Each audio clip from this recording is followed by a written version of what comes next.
the monk of the Yangtze Kang. Buddhism took its rise in southern India, on the island of Ceylon.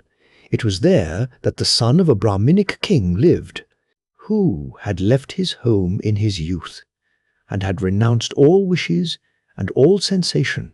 With the greatest renunciation of self, he did penance so that all living creatures might be saved. In the course of time, he gained the hidden knowledge and was called Buddha. In the days of the Emperor Ming-Di, of the dynasty of the Eastern Huns, a golden glow was seen in the west, a glow which flashed and shone without interruption. One night the emperor dreamed that he saw a golden saint, 20 feet in height, barefoot, his head shaven, and clothed in Indian garb, enter his room, who said to him, "I am the saint from the west. My gospel must be spread in the east." When the ruler awoke, he wondered about this dream, and sent out messengers to the lands of the west in order to find out what it meant. Thus it was that the gospel of Buddha came to China and continued to gain in influence up to the time of the Tang dynasty. At that time, from emperors and kings down to the peasants in the villages, the wise and the ignorant alike were filled with reverence for Buddha. But under the last two dynasties, his gospel came to be more and more neglected. In these days, the Buddhist monks run to the houses of the rich, read their sutras, and pray for pay. And one hears nothing of the great saints of the days gone by. At the time of the Emperor Taidizang of the Tang dynasty, it once happened that a great drought reigned in the land, so that the emperor and all his officials erected altars everywhere in order to plead for rain. Then the Dragon King of the Eastern Sea talked with the Dragon of the Milky Way and said, "Today they are praying for rain on earth below. The Lord of the heavens has granted the prayer of the King of Tang. Tomorrow you must let 3 inches of rain fall." "No, I must let only 2 inches of rain fall," said the old dragon. So the 2 dragons made a wager, and the one who lost promised as a punishment to turn into a mud salamander. The following day, the highest lord suddenly issued an order saying that the Dragon of the Milky Way was to instruct the wind and cloud spirits to send down 3 inches of rain upon the earth. To contradict this command was out of the question, but the old dragon thought to himself, "It seems that the Dragon King had a better idea of what was going to happen than I had, yet it is altogether too humiliating to have to turn into a mud salamander." So he let only 2 inches of rain fall, and reported back to the heavenly court that the command had been carried out. Yet the Emperor Taidisung then offered a prayer of thanks to heaven. In it he said, "The precious fluid was bestowed upon us to the extent of 2 inches of depth. We beg submissively that more may be sent down, so that the parched crops may recover." When the Lord of the Heavens read this prayer, he was very angry and said, "The criminal Dragon of the Milky Way has dared diminish the rain which I had ordered. He cannot be suffered to continue his guilty life. So we, Dishong, who is a general among men on earth, shall behead him as an example for all living beings." In the evening, the Emperor Taidisung had a dream. He saw a giant enter his room, who pleaded with hardly restrained tears, "Save me, O Emperor! Because of my own accord I diminished the rainfall. The Lord of the Heavens, in his anger, has commanded that we Dishung behead me tomorrow at noon. If you will only prevent we Dishung from falling asleep at that time, and pray that I may be saved, misfortune once more may pass me by." The emperor promised, and the other bowed and left him. The following day the emperor sent for Wei Dishong. They drank tea together and played chess. Toward noon, Wei Dishong suddenly grew tired and sleepy, but he did not dare take his leave. The emperor, however, since one of his pawns had been taken, fixed his gaze for a moment on the chessboard and pondered. and before he knew it, Wei Dishong was already snoring with a noise like a distant thunder. The emperor was much frightened and hastily called out to him, but he did not awake. Then he had 2 eunuchs shake him, but a long time passed before he could be aroused. "How did you come to fall asleep so suddenly?" asked the emperor. "I dreamed," replied Wei Dishong, "that the highest god had commanded me to behead the old dragon. I have just hewn off his head, and my arm still aches from the exertion." And before he had even finished speaking, a dragon's head, as large as a bushel measure, suddenly fell down out of the air. The emperor was terribly frightened and rose. "I have sinned against the old dragon," said he. Then he retired to the inner chambers of his palace and was confused in mind. He remained lying on his couch, closed his eyes, said not a word, and breathed but faintly.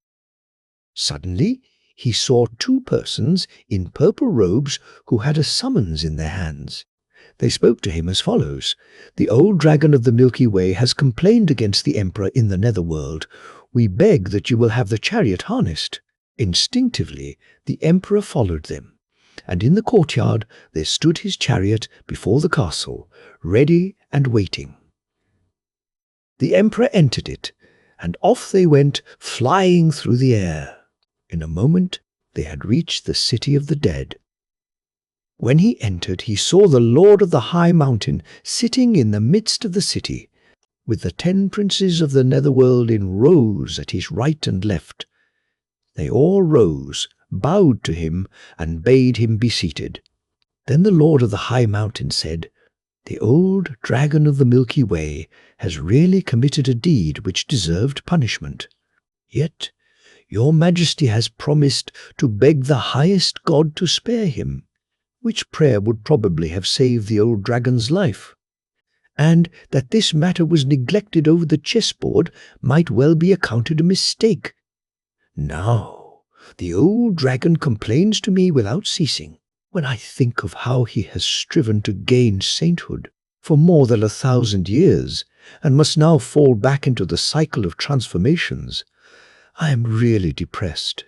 It is for this reason I have called together the princes of the 10 pits of the netherworld to find a way out of the difficulty, and have invited your majesty to come here to discuss the matter. In heaven, on earth, and in the netherworld, only the gospel of Buddha has no limits. Hence, when you return to earth, great sacrifices should be made to the 33 lords of the heavens. 3,600 holy priests of Buddha must read the sutras in order to deliver the old dragon so that he may rise again to the skies and keep his original form. But the writings and readings of men will not be enough to ensure this. It will be necessary to go to the western heavens and thence bring words of truth." This the emperor agreed to, and the lord of the great mountain and the 10 princes of the netherworld rose and said as they bowed to him, "We beg that you will now return." Suddenly Tai Di Sung opened his eyes again, and there he was, lying on his imperial couch.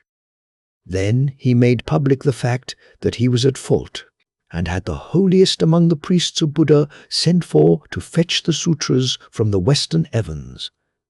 And it was Huan Dushuang, the monk of the Yangtze Kiang, who, in obedience to this order, appeared at court. The name of this Huan Dushuang had originally been Dishan. His father had passed the highest examinations during the reign of the preceding emperor, and had been entrusted with the office of district mandarin on the Yangtze Kiang. He set out with his wife for this new district, but when their ship reached the Yellow River, it fell in with a band of robbers. Their captain slew the whole retinue, threw Father Chen into the river, took his wife and the document appointing him mandarin, went to the district capital under an assumed name and took charge of it. All the serving men whom he took along were members of his robber band. Chen's wife, however, together with her little boy, he imprisoned in a tower room, and all the servants who attended her were in the confidence of the robbers. Now below the tower was a little pond, and in this pond rose a spring which flowed beneath the walls to the Yellow River. So one day Chen's wife took a little basket of bamboo, pasted up the cracks, and laid her little boy in the basket. Then she cut her finger, wrote down the day and hour of the boy's birth on a strip of silk paper with the blood, and added that the boy must come and rescue her when he had reached the age of 12. She placed the strip of silk paper beside the boy in the basket, and at night, when no one was about, she put the basket in the pond. The current carried it away to the Yangtze Kiang, and once there it drifted on as far as the monastery on the Golden Hill, which is an island lying in the middle of the river. There, a priest who had come to draw water found it. He fished it out and took it to the monastery. When the abbot saw what had been written in blood, he ordered his priests and novices to say nothing about it to anyone, and he brought up the boy in the monastery. When the latter had reached the age of 5, he was taught to read the holy books. The boy was more intelligent than any of his fellow students, soon grasped the meaning of the sacred writings, and entered more and more deeply into their secrets. So he was allowed to take the vows, and when his head had been shaven was named the monk of the Yangtze Kiang. By the time he was 12, he was as large and strong as a grown man. The abbot, who knew of the duty he still had to perform, had him called to a quiet room. There he drew forth the letter written in blood and gave it to him.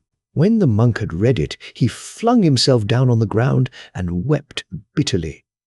Thereupon he thanked the abbot for all that the latter had done for him. He set out for the city in which his mother dwelt, ran around the yamen of the mandarin, beat upon the wooden fish and cried, "Deliverance from all suffering! Deliverance from all suffering!" After the robber who had slain his father had slipped into the post he held by false pretenses, he had taken care to strengthen his position by making powerful friends. He even allowed Chen's wife, who had now been a prisoner for some 10 years, a little more liberty.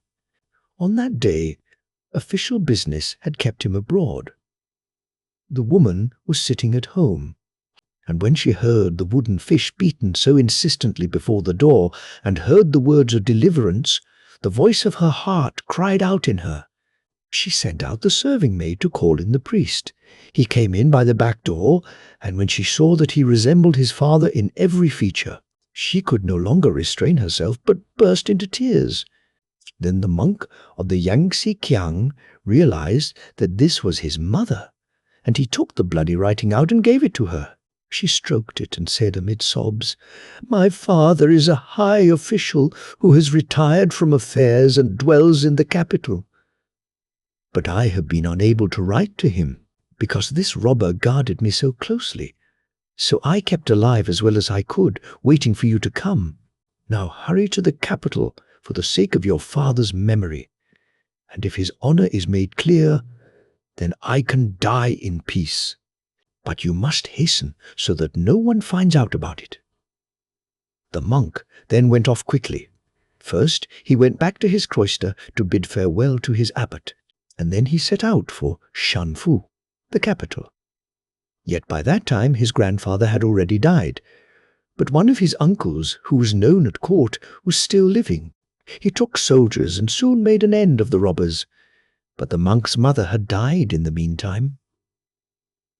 From that time on, the monk of the Yangtze Kiang lived in a pagoda in Shanfu and was known as Huan Shuang. When the emperor issued the order calling the priests of Buddha to court, he was some 20 years of age. He came into the emperor's presence, and the latter honored him as a great teacher. Then he set out for India. He was absent for 17 years. When he returned, he brought 3 collections of books with him, and each collection comprised 540 rolls of manuscript. With these he once more entered the presence of the emperor. The emperor was overjoyed, and with his own hand wrote a preface of the holy teachings, in which he recorded all that had happened. Then the great sacrifice was held to deliver the old dragon of the Milky Way. Note: the emperor, Tai Deseng, is Li Shimin, the Prince of Tang mentioned in number 65. He was the most glorious and splendid of all Chinese rulers. The Dragon King of the Eastern Sea has appeared frequently in these fairy tales. As regards the Lord of the High Mountain and the 10 princes of the netherworld, Comp. Nos. 38 and 50. The highest lord is Yu Huang, the Lord of Jade or of Nefertiti. Huan de Shuang was originally known as Cheshen, regarding his father's fate subsequent to his being drowned, and that of his sons in the spirit world, see number 24. The bamboo basket is a Moses motive which occurs in other Chinese fairy tales. The monk of the Yangtze Kiang is, literally, in Chinese, Jiang Liu Hou Shang. The monk washed ashore by the stream. Wooden fish, a hollow piece of wood in the form of a fish, which is beaten by the Buddhists as sign of watchfulness. 3 collections of books, the Tripitaka. As regards one of the legendary companions of Huan de Shuang on his journey, see number 74, Literary Fairy Tales.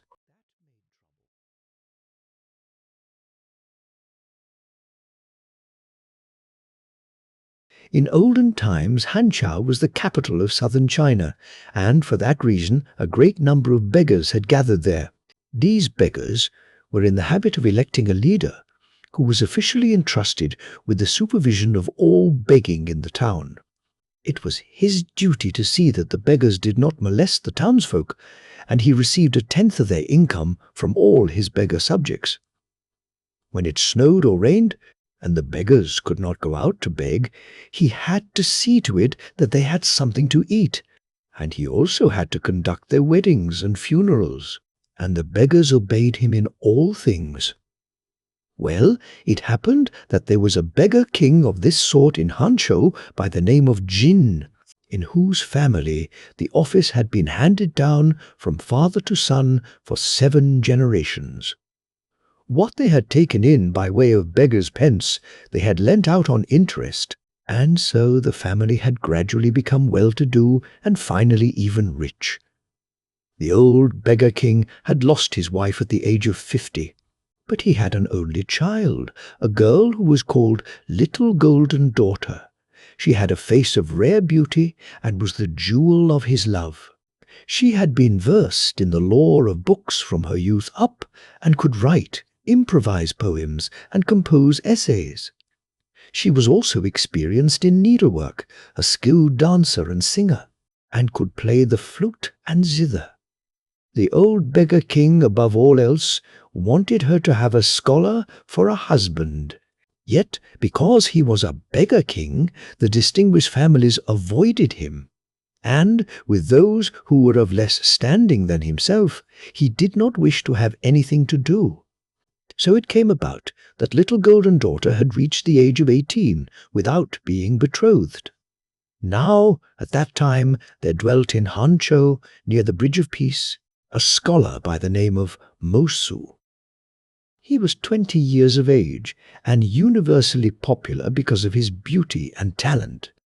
His parents were both dead, and he was so poor that he could hardly manage to keep alive. His house and lot had long since been mortgaged or sold, and he lived in an abandoned temple, and many a day passed, at whose end he went hungry to bed. A neighbor took pity on him and said to him one day, "The beggar king has a child named Little Golden Daughter, who is beautiful beyond all telling. And the beggar king is rich and has money, but no son to inherit it. If you wish to marry into his family, his whole fortune would in the end come to you. Is that not better than dying of hunger as a poor scholar?" At that time Moshu was in dire extremity. Hence, when he heard these words, he was greatly pleased. he begged the neighbor to act as a go-between in the matter. So the latter visited the old beggar king and talked with him. And the beggar king talked over the matter with Little Golden Daughter. And since Mosu came from a good family and was, in addition, talented and learned, and had no objection to marrying into their family, they were both much pleased with the prospect. So they agreed to the proposal, and the two were married. So Mosu became a member of the beggar king's family. He was happy in his wife's beauty, always had enough to eat and good clothes to wear. So he thought himself lucky beyond his deserts and lived with his wife in peace and happiness. The beggar king and his daughter, to whom their low estate was a thorn in the flesh, admonished Mosu to be sure to study hard. They hoped that he would make a name for himself and thus reflect glory on their family as well. They bought books for him, old and new, at the highest prices, and they always supplied him liberally with money so that he could move in aristocratic circles. They also paid his examination expenses. So his learning increased day by day, and the fame of it spread through the entire district. He passed one examination after another in rapid succession, and at the age of 23 was appointed Mandarin of the district of Wu. He returned from his audience with the emperor in ceremonial robes, high on horseback. Mosu had been born in Hanshao, so the whole town soon knew that he had passed his examination successfully, and the townsfolk crowded together on both sides of the street to look at him as he rode to his father-in-law's house. Old and young, women and children gathered to enjoy the show, and some idle loafer called out in a loud voice, "The old beggar's son-in-law has become a mandarin." Mosu blushed with shame when he heard these words. Speechless and out of sorts, he seated himself in his room. But the old beggar king, in the joy of his heart, did not notice his ill humour. He had a great festival banquet prepared, to which he invited all his neighbours and good friends. But most of the invited guests were beggars and poor folk, and he insisted that Mosu eat with them. With much difficulty, Mosu was induced to leave his room. Yet when he saw the guests gathered around the table, as ragged and dirty as a horde of hungry devils, he retired again with disdain. Little Golden Daughter, who realized how he felt, tried to cheer him up again in 101 ways, but all in vain. A few days later, Mosu, with his wife and servants, set out for the new district he was to govern. One goes from Hanchao to Wu Wei by water. So they entered a ship and sailed out to the Yangtze Kiang. At the end of the first day, they reached a city where they anchored. The night was clear, and the moon rays glittered on the water, and Mosu sat in the front part of the ship enjoying the moonlight. Suddenly, he chanced to think of the old beggar king. It was true that his wife was wise and good, but should heaven happen to bless them with children, these children would always be the beggar's nephews and nieces, and there was no way of preventing such a disgrace. And thus thinking, a plan occurred to him. He called Little Golden Daughter out of the cabin to come and enjoy the moonlight, and she came out to him happily. Men servants and maid servants and all the sailors had long since gone to sleep. He looked about him on all sides, but there was no one to be seen. Little Golden Daughter was standing at the front of the ship, thinking no evil, when a hand suddenly thrust her into the water. Then Mosu pretended to be frightened, and began to call out, "My wife made a misstep and has fallen into the water." And when they heard his words, the servants hurried up and wanted to fish her out. But Mosu said, "She has already been carried away by the current, so you need not trouble yourselves." Then he gave orders to set sail again as soon as possible. Now, who would have thought that owing to a fortunate chance, Sir Hu, the Mandarin in charge of the transportation system of the province, was also about to take charge of his department, and had anchored in the same place? He was sitting with his wife at the open window of the ship's cabin, enjoying the moonlight and the cool breeze. Suddenly he heard someone crying on the shore, and it sounded to him like a girl's voice. He quickly sent people to assist her, and they brought her aboard. It was little Golden Daughter. When she had fallen into the water, she had felt something beneath her feet, which held her up so that she did not sink. And she had been carried along by the current to the river bank, where she crept out of the water. And then she realized that her husband, now that he had become distinguished, had forgotten how poor he had been. And for all she had not been drowned, she felt very lonely and abandoned, and before she knew it, her tears began to flow. So when Sahu asked her what was the matter, she told him the whole story. Sahu comforted her. "You must not shed another tear," said he. "If you care to become my adopted daughter, we will take care of you." Little Golden Daughter bowed her thanks. But Hu's wife ordered her maids to bring other clothes, to take the place of the wet ones, and to prepare a bed for her. The servants were strictly bidden to call her Miss, and to say nothing of what had occurred. So the journey continued, and in a few days' time, Sahu entered upon his official duties. Wui, where Mosu was district mandarin, was subject to his rule, and the latter made his appearance in order to visit his official superior. When Sahu saw Mosu, he thought to himself, "What a pity that so highly gifted a man should act in so heartless a manner." When a few months had passed, Sahu said to his subordinates, "I have a daughter who is very pretty and good, and would like to find a son-in-law to marry into my family. Do you know of anyone who might answer?" His subordinates all knew that Mosu was young and had lost his wife, so they unanimously suggested him. Sahu replied, "I have also thought of that gentleman, but he is young and has risen very rapidly. I am afraid he has loftier ambitions and would not care to marry into my family and become my son-in-law. He was originally poor," answered his people, "and he is your subordinate. Should you care to show him a kindness of this sort, he will be sure to accept it joyfully, and will not object to marrying into your family." "Well, if you all believe it can be done," said Sahu, "then pay him a visit and find out what he thinks about it. But you must not say that I have sent you." Mosu, who was just then reflecting how he might win Sir Hugh's favour, took up the suggestion with pleasure, and urgently begged them to act as his go-between in the matter, promising them a rich reward when the connection was established. So they went back again and reported to Sir Hugh.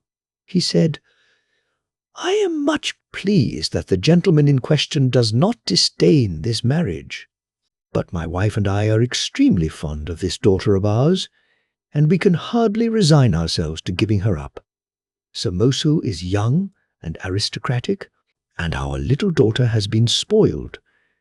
If he were to ill-treat her, or at some future time were to regret having married into our family, my wife and I would be inconsolable. For this reason, everything must be clearly understood in advance. Only if he positively agrees to do these things would I be able to receive him into my family." Mosu was informed of all these conditions, and declared himself ready to accept them. Then he brought gold and pearls and coloured silks to Sir Hugh's daughter as wedding gifts, and a lucky day was chosen for the wedding. Sir Hugh charged his wife to talk to little Golden Daughter. "Your adopted father," said she, "feels sorry for you because you are lonely, and therefore has picked out a young scholar for you to marry." But little Golden Daughter replied, "It is true that I am of humble birth, yet I know what is fitting. It chances that I agreed to cast my lot with Mosu for better or for worse. And though he has shown me but little kindness, I will marry no other man so long as he lives. I cannot bring myself to form another union and break my troth. and thus speaking the tears poured from her eyes. When Sahu's wife saw that nothing would alter her resolve, she told her how matters really stood. "Your adopted father," said she, "is indignant at Mosu's heartlessness, and although he will see to it that you meet again, he has said nothing to Mosu which would lead him to believe that you are not our own daughter. Therefore Mosu was delighted to marry you. But when the wedding is celebrated this evening, you must do thus and so, in order that he may taste your just anger." When she had heard all this, Little Golden Daughter dried her tears and thanked her adopted parents. Then she adorned herself for the wedding. The same day, late at evening, Mosu came to the house wearing golden flowers on his hat and a red scarf across his breast, riding on a gaily trapped horse and followed by a great retinue. All his friends and acquaintances came with him in order to be present at the festival celebration. In Sir Hugh's house, everything had been adorned with coloured cloths and lanterns. Mosu dismounted from his horse at the entrance of the hall. Here, Sir Hugh had spread a festival banquet to which Mosu and his friends were led. And when the goblet had made the rounds 3 times, serving maids came and invited Mosu to follow them to the inner rooms. The bride, veiled in a red veil, was led in by 2 maidservants. Following the injunctions of the master of the ceremony, they worshipped heaven and earth together, and then the parents-in-law. Thereupon they went into another apartment. Here brightly coloured candles were burning, and a wedding dinner had been prepared. Mosu felt as happy as though he had been raised to the 7th heaven. But when he wanted to leave the room, 7 or 8 maids with bamboo canes in their hands appeared at each side of the door and began to beat him without mercy. They knocked his bridal hat from his head, and then the blows rained down upon his back and shoulders. When Mosu cried for help, he heard a delicate voice say, "You need not kill that heartless bridegroom of mine completely. Ask him to come in and greet me." Then the maids stopped beating him and gathered about the bride, who removed her bridal veil. Mosu bowed with lowered head and said, "But what have I done?" Yet when he raised his eyes, he saw that none other than his wife, Little Golden Daughter, was standing before him. He started with fright and cried, "A ghost! A ghost!" But all the servants broke out into loud laughter. At last Sir Hugh and his wife came in, and the former said, "My dear son-in-law, you may rest assured that my adopted daughter, who came to me while I was on my way to this place, is no ghost." Then Mosu hastily fell on his knees and answered, "I have sinned and beg for mercy." And he kowtowed without end. "With that I have nothing to do," remarked Sir Hugh. "If our little daughter only gets along well with you, then all will be in order." But Little Golden Daughter said, "You heartless scoundrel! In the beginning you were poor and needy. We took you into our family and let you study so that you might become somebody and make a name for yourself. But no sooner had you become a mandarin and a man of standing than your love turned into enmity, and you forgot your duty as a husband and pushed me into the river. Fortunately, I found my dear adopted parents thereby. They fished me out and made me their own child, otherwise I would have found a grave in the bellies of the fishes. How can I honourably live again with such a man as you?" With these words she began to lament loudly, and she called him one hard-hearted scoundrel after another. Mosu lay before her, speechless with shame, and begged her to forgive him. Now when Sir Hugh noticed that Little Golden Daughter had sufficiently relieved herself by her scolding, he helped Mosu up and said to him, "My dear son-in-law, if you repent of your misdeed, Little Golden Daughter will gradually cease to be angry. Of course you are an old married couple, yet as you have renewed your vows this evening in my house, kindly do me a favour and listen to what I have to say. You, Mosu, are weighed with a heavy burden of guilt, and for that reason you must not resent your wife's being somewhat indignant, but must have patience with her. I will call in my wife to make peace between you." With these words, Sahu went out and sent in his wife, who finally, after a great deal of difficulty, succeeded in reconciling the two, so that they agreed once more to take up life as husband and wife. And they esteemed and loved each other twice as much as they had before. Their life was all happiness and joy. And later, when Sahu and his wife died, they mourned for them as if in truth they had been their own parents. Note: to marry into, as a rule, the wife enters the home of her husband's parents. But when there is no male heir, it is arranged that the son-in-law continues the family of his wife's parents and lives in their home. The custom is still very prevalent in Japan, but it is not considered very honorable in China to enter into a strange family in this way. It is characteristic that Mosu, as a punishment for disdaining to marry into a family the first time, is obliged to marry into a second time the family of Sahu. The costume here described is still the wedding costume of China. Little Golden Daughter said, "You heartless scoundrel!" Despite her faithfulness, in accordance with Chinese custom, she is obliged to show her anger over his faithlessness. This is necessary before the matter can be properly adjusted, so that she may preserve her face.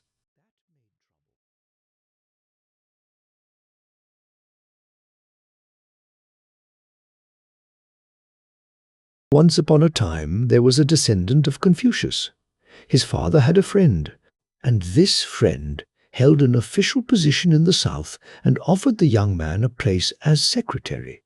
But when the latter reached the town where he was to have been active, he found that his father's friend had already died. Then he was much embarrassed, seeing that he did not have the means to return home again.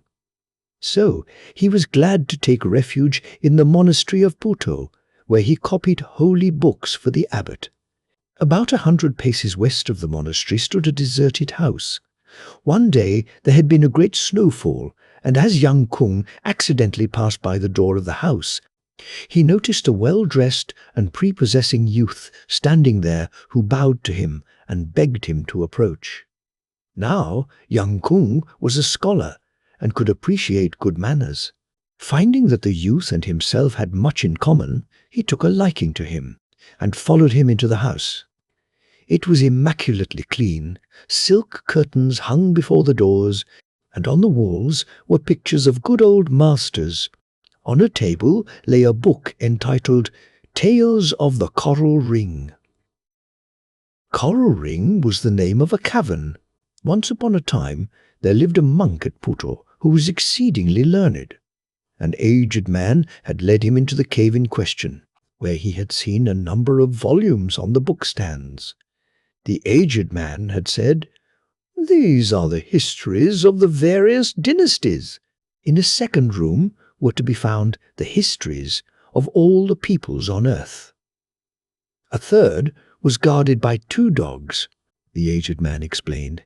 In this room are kept the secret reports of the immortals, telling the arts by means of which they gained eternal life.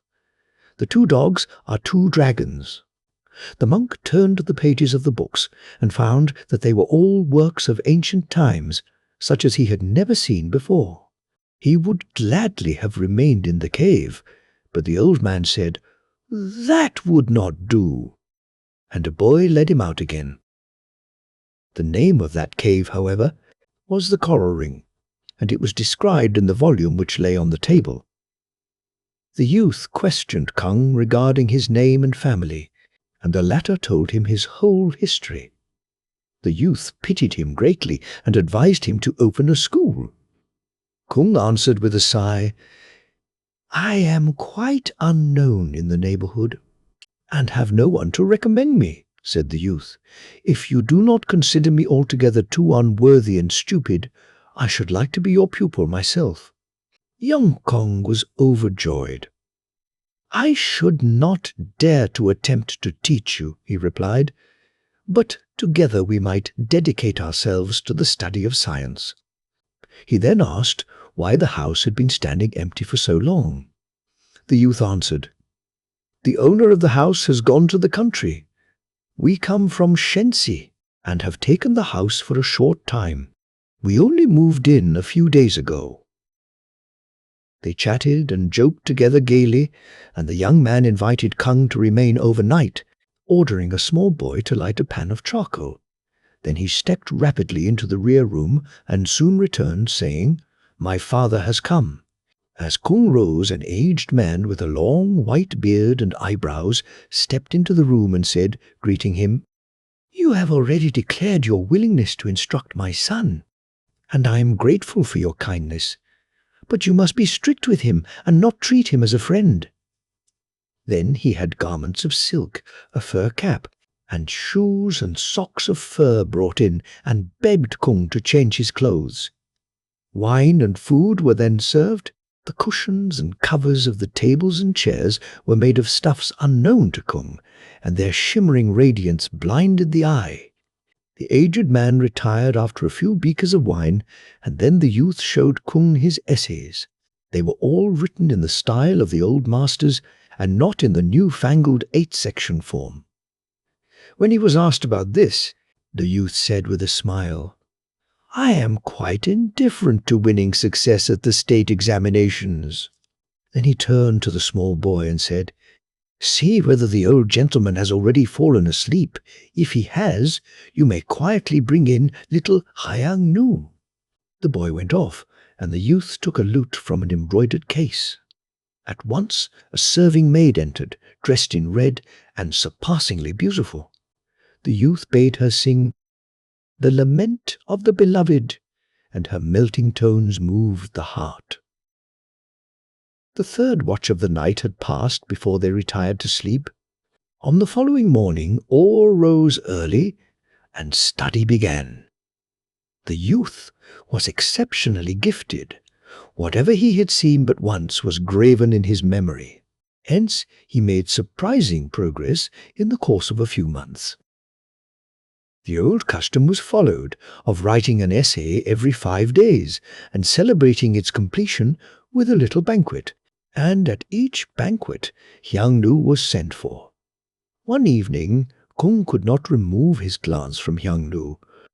The youth guessed his thoughts and said to him, "You are as yet unmarried. Early and late I keep thinking as to how I can provide you with a charming life companion. Hyang Nu is the serving maid of my father, so I cannot give her to you," said Kung. "I am grateful to you for your friendly thought, but if the girl you have in mind is not just as beautiful as Hyang Nu, then I would rather do without." The youth laughed. "You are indeed inexperienced if you think that Hyang Nu is beautiful. Your wish is easily fulfilled." Thus, half a year went by, and the monotonous rainy season had just begun. Then a swelling the size of a peach developed in young Kung's breast, which increased overnight until it was as large as a teacup. He lay on his couch groaning with pain and unable to eat or to sleep. The youth was busy day and night nursing him, and even the old gentleman asked how he was getting along. Then the youth said, "My little sister Giona alone is able to cure this illness. Please send to grandmother and have her brought here." The old gentleman was willing, and he sent off his boy. The next day the boy came back with the news that Jauna would come, together with her aunt and her cousin, Ah Sung. Not long after, the youth led his sister into the room. She was not more than 13 or 14 years of age, enchantingly beautiful and slender as a willow tree. When the sick man saw her, he forgot all his pain, and his spirits rose. The youth said to his sister Gianna, "This is my best friend, whom I love as a brother. I beg of you, little sister, to cure him of his illness." The maiden blushed with confusion. Then she stepped up to the sick bed. While she was feeling his pulse, it seemed to him as though she brought the fragrance of orchards with her. said the maiden with a smile. "No wonder that this illness has befallen him. His heart beats far too stormily. His illness is serious, but not incurable. Now the blood which has flowed has already gathered, so we will have to cut to cure." With that, she took her golden armlet from her arm and laid it on the aching place. She pressed it down very gently, and the swelling rose a full inch above the armlet, so that it enclosed the entire swelling. Then she loosed a penknife with a blade as thin as paper from her silken girdle. With one hand she held the armlet, and with the other she took the knife and lightly passed it around the bottom of the ring. Black blood gushed forth and ran over mattress and bed. But young Kung was so enchanted by the presence of the beautiful Giona that not only did he feel no pain, but his one fear was that the whole affair might end too soon and that she would disappear from his sight. In a moment, the diseased flesh had been cut away, and Giona had fresh water brought and cleansed the wound. Then she took a small red pellet from her mouth and laid it on the wound, and when she turned around in a circle, it seemed to Kung as though she drew out all the inflammation in steam and flames. Once more she turned in a circle, and he felt his wound itch and quiver, and when she turned for the third time, he was completely cured. The maiden took the pellet into her mouth again and said, "Now all is well." Then she hastened into the inner room. Young Kung leaped up in order to thank her. True, he was now cured of his illness, but his thoughts continued to dwell on Giauna's pretty face. He neglected his books and sat lost in daydreams. His friend had noticed it and said to him, "I have at last succeeded this very day in finding an attractive life companion for you." Kung asked who she might be. "The daughter of my aunt, Asung. She is 17 years of age and anything but homely." "I am sure she is not as beautiful as Giauna," thought Kung. Then he hummed the lines of a song to himself. "Who once has seen the sea close by?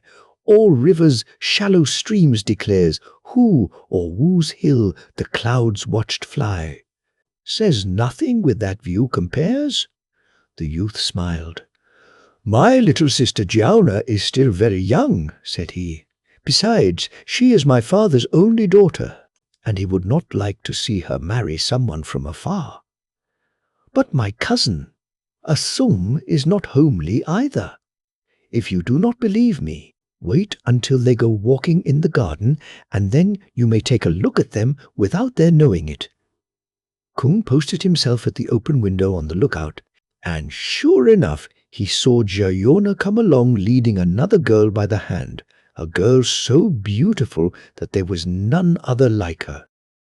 Giona and she seemed to be sisters, only to be told apart by a slight difference in age. Then young Kung was exceedingly happy and begged his friend to act for him in arranging the marriage, which the latter promised to do. The next day he came to Kung and told him amid congratulations that everything was arranged. A special court was put in order for the young pair, and the wedding was celebrated. Young Kung felt as though he had married a fairy, and the two became very fond of each other. One day Kung's friend came to him in a state of great excitement and said, "The owner of this house is coming back, and my father now wishes to return to Shenxi. The time for us to part draws near, and I am very sad." Kung wished to accompany them, but his friend advised him to return to his own home. Kung mentioned the difficulties in the way, but the youth replied, "That need not worry you, because I will accompany you." After a time, the father came, together with a sung, and made Kung a present of 100 ounces of gold. Then the youth took Kung and his wife by the hand and told them to close their eyes. As soon as they did so off, they went through the air like a storm wind. All Kung could notice was that the gale roared about his ears. When some time had passed, the youth cried, "Now we have arrived!" Kung opened his eyes and saw his old home, and then he knew that his friend was not of human kind. Gaily they knocked at the door of his home. His mother opened it, and when she saw that he had brought along so charming a wife, she was greatly pleased. Then Kung turned around to his friend, but the latter had already disappeared. Asung served her mother-in-law with great devotion, and her beauty and virtue was celebrated far and near. Soon after, young Kung gained the doctorate and was appointed inspector of prisons in Shenxi.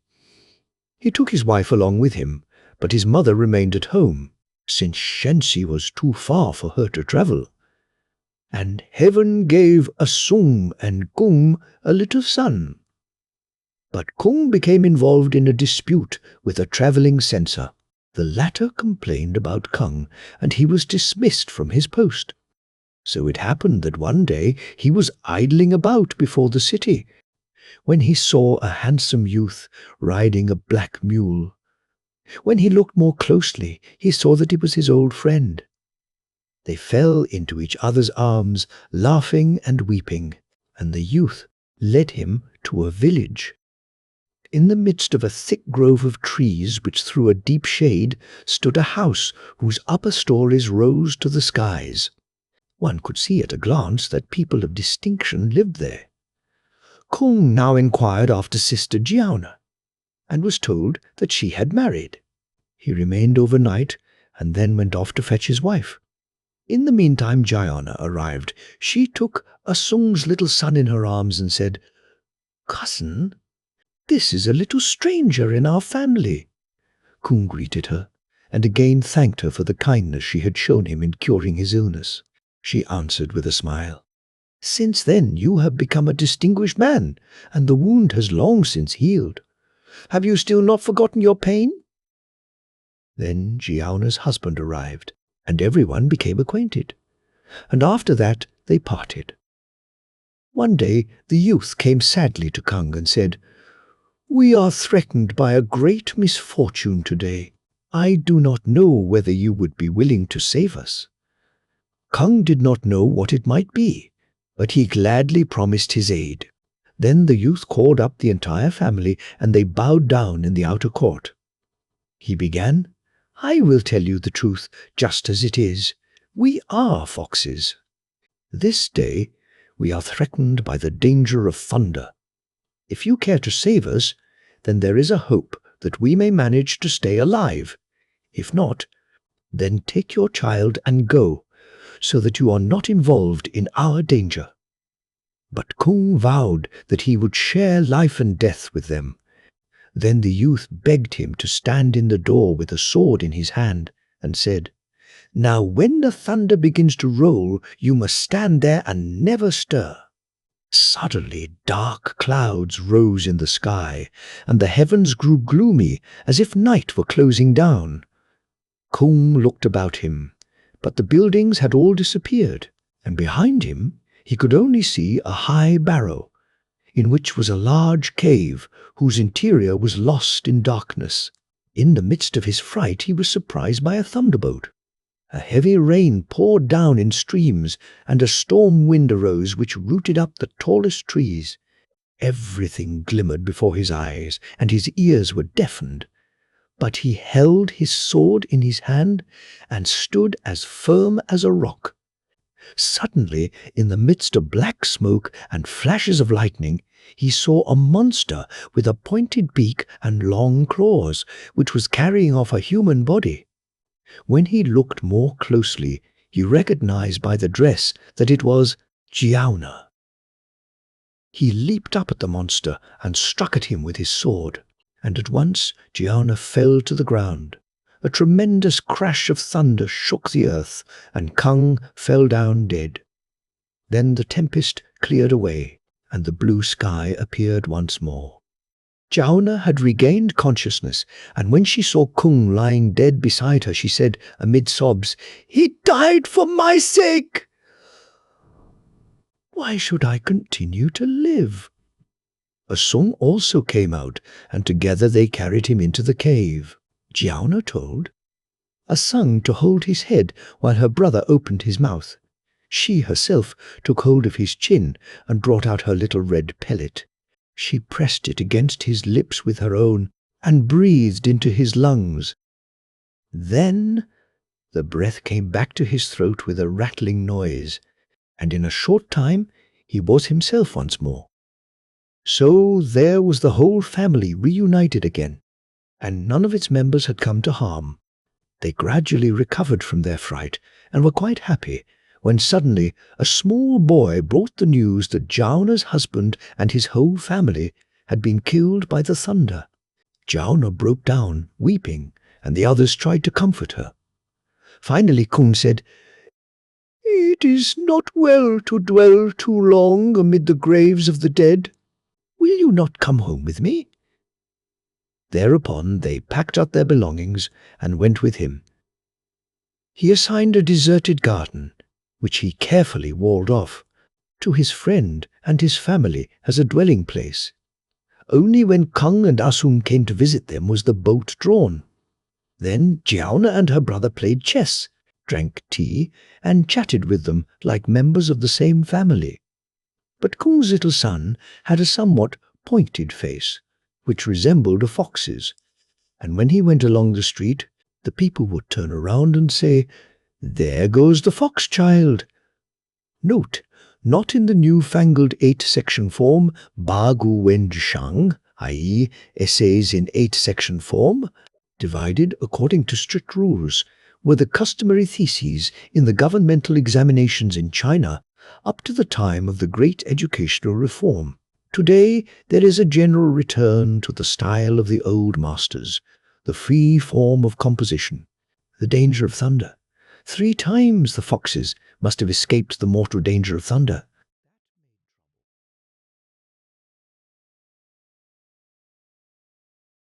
The Frog Princes. There where the Yangtze Kiang has come about halfway on its course to the sea, the Frog King is worshipped with great devotion. He has a temple there, and frogs by the thousand are to be found in the neighborhood, some of them of enormous size. Those who incur the wrath of the god are apt to have strange visitations in their homes. Frogs hop about on tables and beds, and in extreme cases they even creep up the smooth walls of the room without falling. There are various kinds of omens, but all indicate that some misfortune threatens the house in question. Then the people living in it become terrified, slaughter a cow, and offer it as a sacrifice. Thus, the god is mollified and nothing further happens. In that part of the country there once lived a youth named Xia Kung Shom. He was handsome and intelligent. When he was some 6 or 7 years of age, a serving maid dressed in green entered his home. She said that she was a messenger from the Frog King, and declared that the Frog King wished to have his daughter marry young Xia. Old Xia was an honest man, not very bright, and since this did not suit him, he declined the offer on the plea that his son was still too young to marry. In spite of this, however, he did not dare look about for another mate for him. Then a few years passed, and the boy gradually grew up. A marriage between him and a certain Mistress Jiang was decided upon. But the Frog King sent word to Mistress Jiang, "Young Xia is my son-in-law. How dare you undertake to lay claim to what does not belong to you?" Then Father Jiang was frightened and took back his promise. This made old Xia very sad. He prepared a sacrifice and went to his temple to pray. He explained that he felt unworthy of becoming the relation of a god. When he had finished praying, a multitude of enormous maggots made their appearance in the sacrificial meat and wine and crawled around. He poured them out, begged forgiveness, and returned home filled with evil forebodings. He did not know what more he could do, and had to let things take their course. One day, young Xia went out into the street. A messenger stepped up to him and told him, on the part of the Frog King, that the latter urgently requested Xia to come to him. There was no help for it. He had to follow the messenger. He led him through a red gateway into some magnificent, high-ceilinged rooms. In the great hall sat an ancient man who might have been some 80 years of age. Shir cast himself down on the ground before him in homage. The old man bade him rise, and assigned him a place at the table. Soon a number of girls and women came crowding in to look at him. Then the old man turned to them and said, "Go to the room of the bride and tell her that the bridegroom has arrived." Quickly a couple of maids ran away, and shortly after an old woman came from the inner apartments, leading a maiden by the hand, who might have been 16 years of age, and was incomparably beautiful. The old man pointed to her and said, "This is my 10th little daughter. It seemed to me that you would make a good pair, but your father has scorned us because of our difference in race. Yet one's marriage is a matter that is of life, long importance. Our parents can determine it only in part. In the end, it rests mainly with one's self." Sia looked steadily at the girl, and a fondness for her grew in his heart. He sat there in silence. The old man continued, "I knew very well that the young gentleman would agree. Go on ahead of us, and we will bring you your bride." Shire said he would, and hurried to inform his father. His father did not know what to do in his excitement. He suggested an excuse and wanted to send Sia back to decline his bride with thanks, but this Sia was not willing to do. While they were arguing the matter, the bride's carriage was already at the door. It was surrounded by a crowd of greencoats, and the lady entered the house and bowed politely to her parents-in-law. When the latter saw her, they were both pleased, and the wedding was announced for that very evening. The new couple lived in peace and good understanding, and after they had been married, their divine parents-in-law often came to their house. When they appeared dressed in red, it meant that some good fortune was to befall them. When they came dressed in white, it signified that they were sure to make some gain. Thus, in the course of time, the family became wealthy. But since they had become related to the gods, the rooms, courtyards, and all other places were always crowded with frogs, and no one ventured to harm them. Xia Kongshong alone was young and showed no consideration. When he was in good spirits, he did not bother them, but when he got out of sorts, he knew no mercy, and purposely stepped on them and killed them. In general, his young wife was modest and obedient, yet she easily lost her temper. She could not approve her husband's conduct, but Xia would not do her the favor to give up his brutal habit. So she scolded him because of it, and he grew angry. "Do you imagine," he told her, "that because your parents can visit human beings with misfortune, that a real man would be afraid of a frog?" His wife carefully avoided uttering the word frog. Hence his speech angered her, and she said, "Since I have dwelt in your house, your fields have yielded larger crops, and you have obtained the highest selling prices, and that is something after all. But now, when young and old, you are comfortably established, you wish to act like the fledgling owl, who picks out his own mother's eyes as soon as he is able to fly." Sia then grew still more angry and answered, "These gifts have been unwelcome to me for a long time, for I consider them unclean. I could never consent to leave such property to sons and grandsons. It would be better if we'd parted at once." So he bade his wife leave the house, and before his parents knew anything about it, she was gone. His parents scolded him and told him to go at once and bring her back. But he was filled with rage and would not give in to them. That same night he and his mother fell sick. They felt weak and could not eat. The father, much worried, went to the temple to beg for pardon, and he prayed so earnestly that his wife and son recovered in 3 days' time, and the frog princess also returned, and they lived together happily and contented as before. But the young woman sat in the house all day long, occupied solely with her ornaments and her rouge, and did not concern herself with sewing and stitching. So Xia Kongsheng's mother still had to look out for her son's clothes. One day his mother was angry and said, "My son has a wife, and yet I have to do all the work. In other homes, the daughter-in-law serves her mother-in-law. But in our house, the mother-in-law must serve the daughter-in-law." This the princess accidentally heard. In she came, much excited, and began, "Have I ever omitted, as is right and proper, to visit you morning and evening? My only fault is that I will not burden myself with all this toil for the sake of saving a trifling sum of money." The mother answered not a word, but wept bitterly and in silence because of the insult offered her. Her son came along and noticed that his mother had been weeping. He insisted on knowing the reason, and found out what had happened. Angrily he reproached his wife. She raised objections and did not wish to admit that she had been in the wrong. Finally Sia said, "It is better to have no wife at all than one who gives her mother-in-law no pleasure. What can the old frog do to me after all? If I anger him, call misfortunes upon me and take my life." So he once more drove his wife out of the house. The princess left her home and went away. The following day, fire broke out in the house and spread to several other buildings. Tables, beds, everything was burned.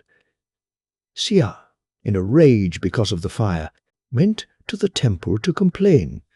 To bring up a daughter in such a way that she does not please her parents-in-law shows that there is no discipline in a house. And now you even encourage her in her faults.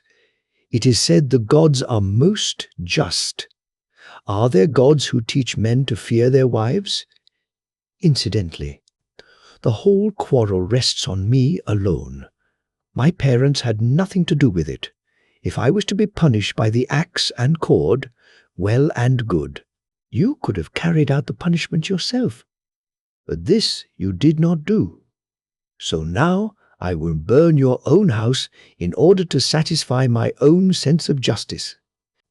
With these words he began piling up brushwood before the temple, struck sparks, and wanted to set it ablaze. The neighbors came streaming up and pleaded with him. So he swallowed his rage and went home. When his parents heard of it, they grew pale with a great fear. But at night the god appeared to the people of a neighboring village and ordered them to rebuild the house of his son-in-law. When day began to dawn, they dragged up building wood, and the workmen all came in throngs to build for Sia. No matter what he said, he could not prevent them. All day long, hundreds of workmen were busy. And in the course of a few days, all the rooms had been rebuilt, and all the utensils, curtains and furniture were there as before. And when the work had been completed, the princess also returned. She climbed the stairs to the great room and acknowledged her fault with many tender and loving words. Then she turned to Xia Kongsheng and smiled at him sideways. Instead of resentment, joy now filled the whole house. And after that time, the princess was especially peaceable. 2 whole years passed without an angry word being said. But the princess had a great dislike for snakes. Once, by way of a joke, young Sia put a small snake into a parcel, which he gave her and told her to open. She turned pale and reproached him. Then Sia Kongsheng also took his jest seriously, and angry words passed. At last the princess said, "This time I will not wait for you to turn me out. Now we are finally done with one another." And with that she walked out of the door. Father Sia grew very much alarmed, beat his son himself with his staff, and begged the god to be kind and forgive. Fortunately, there were no evil consequences. All was quiet, and not a sound was heard. Thus more than a year passed. Xia Kongsheng longed for the princess and took himself seriously to task. he would creep in secret to the temple of the god and lament because he had lost the princess. But no voice answered him, and soon afterward he even heard that the god had betrothed his daughter to another man. Then he grew hopeless at heart and thought of finding another wife for himself.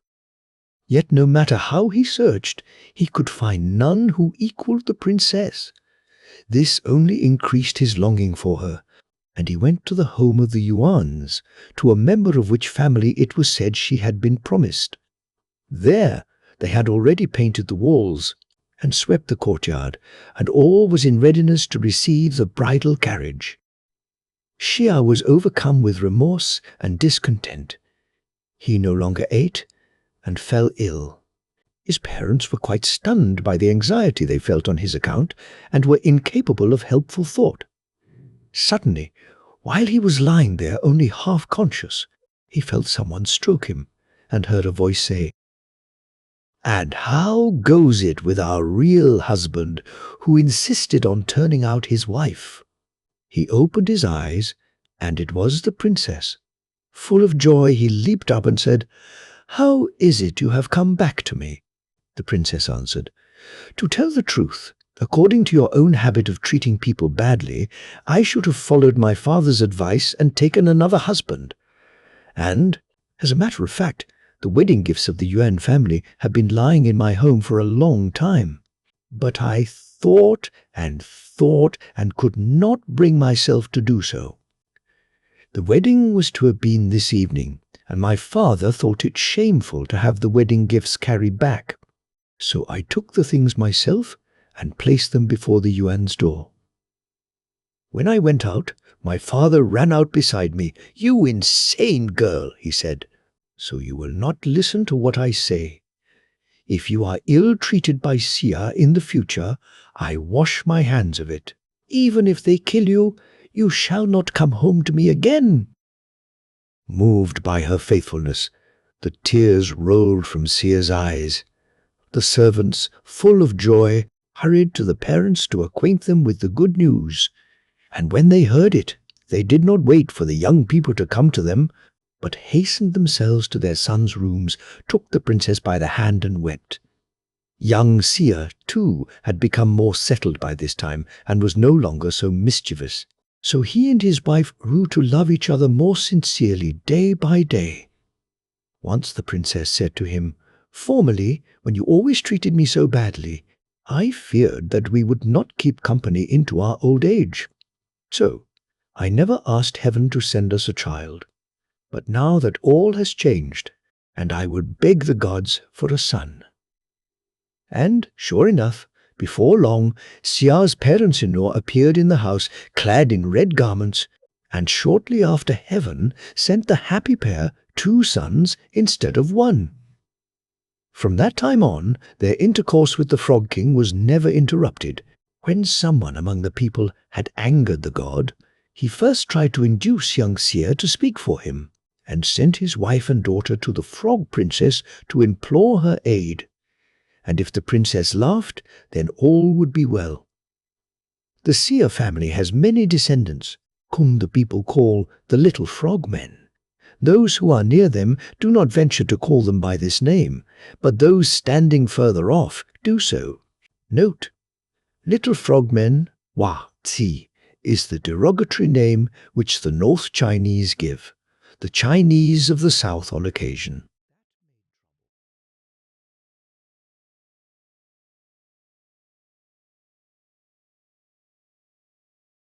On the 5th day of the 5th month, the festival of the dragon junk is held along the Yangtze Kiang. A dragon is hollowed out of wood, painted with an armor of scales, and adorned with gold and bright colors. A carved red railing surrounds this ship, and its sails and flags are made of silks and brocade. The after part of the vessel is called the Dragon's Tail. It rises 10 feet above the water, and a board which floats in the water is tied to it by means of a cloth. Upon this board sit boys who turn somersaults, stand on their heads, and perform all sorts of tricks. Yet, being so close to the water, their danger is very great. It is the custom, therefore, when a boy is hired for this purpose, to give his parents money before he is trained. Then, if he falls into the water and is drowned, no one has him on their conscience. Farther south, the custom differs in so much that instead of boys, beautiful girls are chosen for this purpose. In Dishenjang, there once lived a widow named Dishang, who had a son called Adwan.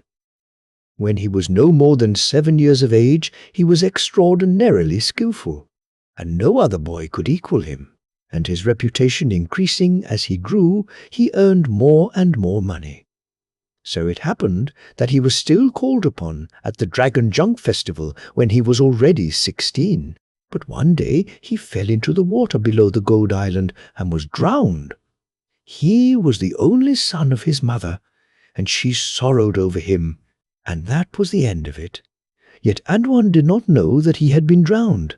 He met 2 men who took him along with them, and he saw a new world in the midst of the waters of the Yellow River. When he looked around, the waves of the river towered steeply about him like walls, and a palace was visible, in which sat a man wearing armor and a helmet. His 2 companions said to him, "That is the prince of the Dragon's Cave," and bade him kneel. The prince of the Dragon's Cave seemed to be of a mild and kindly disposition, and said, "We can make use of such a skilful lad. He may take part in the dance of the willow branches." So he was brought to a spot surrounded by extensive buildings. He entered and was greeted by a crowd of boys who were all about 14 years of age. An old woman came in, and they all called out, "This is Mother Haya!" And she sat down and had Adwan show his tricks. Then she taught him the dance of the flying thunders of Chian Tang River, and the music that calms the winds on the sea of Dang Ting. When the cymbals and kettledrums re-echoed through all the courts, they deafened the ear. Then, again, all the courts would fall silent. Mother here thought that Adwan would not be able to grasp everything the very first time, so she taught him with great patience. But Adwan had understood everything from the first, and that pleased old Mother here. "This boy," said she, "equals our own Rose of Evening." The following day, the Prince of the Dragon's Cave held a review of his dancers. When all the dancers had assembled, the dance of the ogres was danced first. Those who performed it all wore devil masks and garments of scales. They beat upon enormous cymbals, and their kettledrums were so large that 4 men could just about span them. Their sound was like the sound of a mighty thunder, and the noise was so great that nothing else could be heard. When the dance began, tremendous waves spouted up to the very skies, and then fell down again like star glimmer which scatters in the air. The Prince of the Dragon Cave hastily bade the dance cease, and had the dancers of the Nightingale Round step forth. These were all lovely young girls of 16. They made a delicate music with fruits, so that the breeze blew and the roaring of the waves was stilled in a moment. The water gradually became as quiet as a crystal world, transparent to its lowest depths. When the Nightingale dancers had finished, they withdrew and posted themselves in the western courtyard. Then came the turn of the Swallow dancers. These were all little girls. One among them, who was about 15 years of age, danced the dance of the giving of flowers with flying sleeves and waving locks. And, as their garments fluttered, many coloured flowers dropped from their folds and were caught up by the wind and whirled about the whole courtyard. When the dance had ended, this dancer also went off with the rest of the girls to the western courtyard. Adwan looked at her from out the corner of his eye and fell deeply in love with her. He asked his comrades who she might be, and they told him she was named Rose of Evening. But the willow spray dancers were now called out. The Prince of the Dragon Cave was especially desirous of testing Adwan.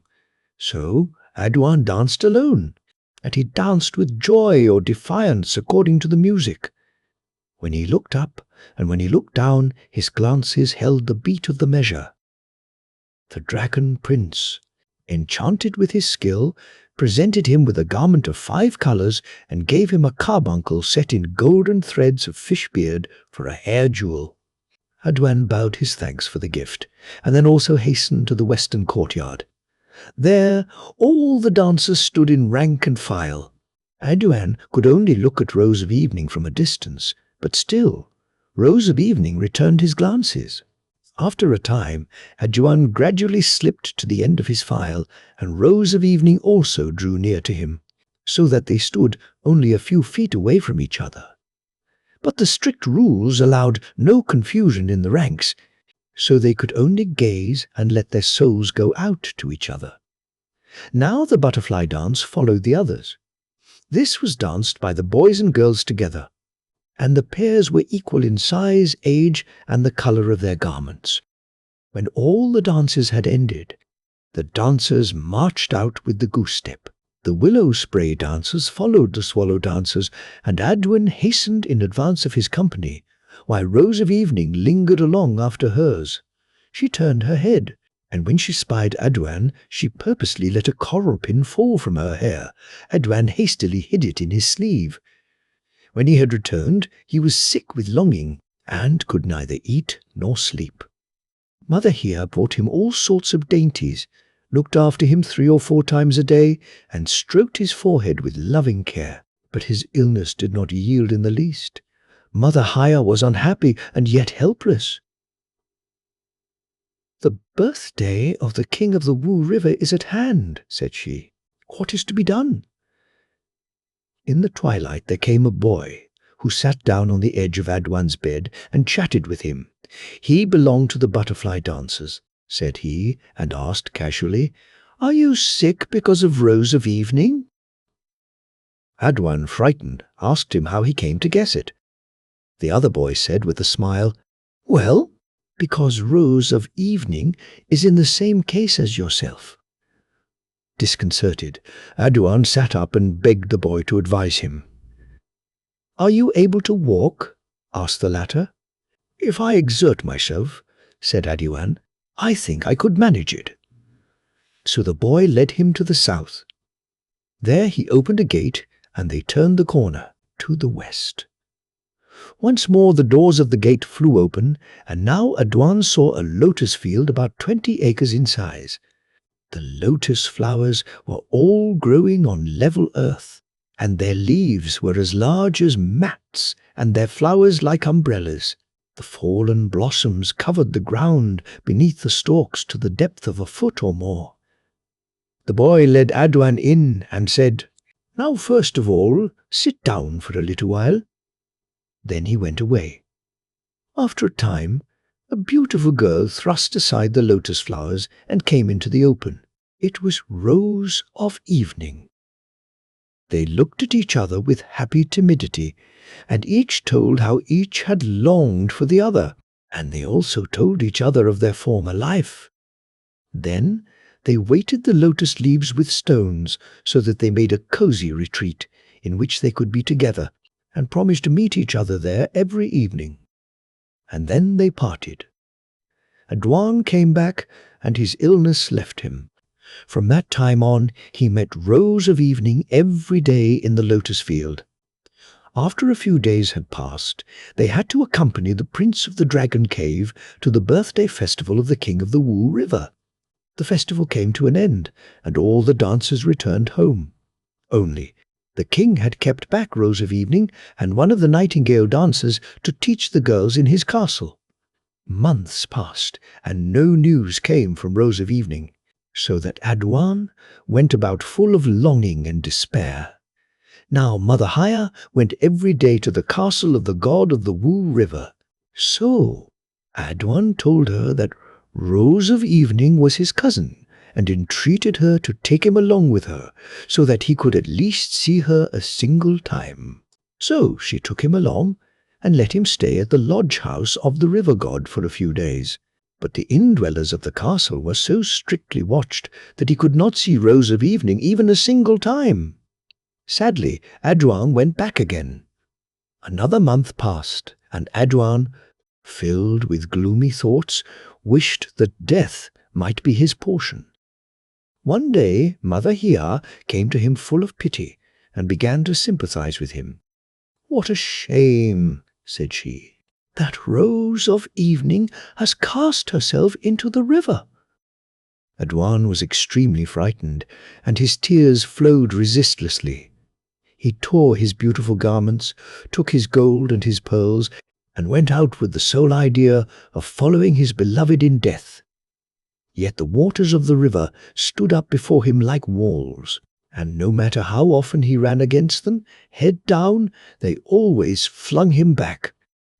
He did not dare return, since he feared he might be questioned about his festival garments, and severely punished because he had ruined them.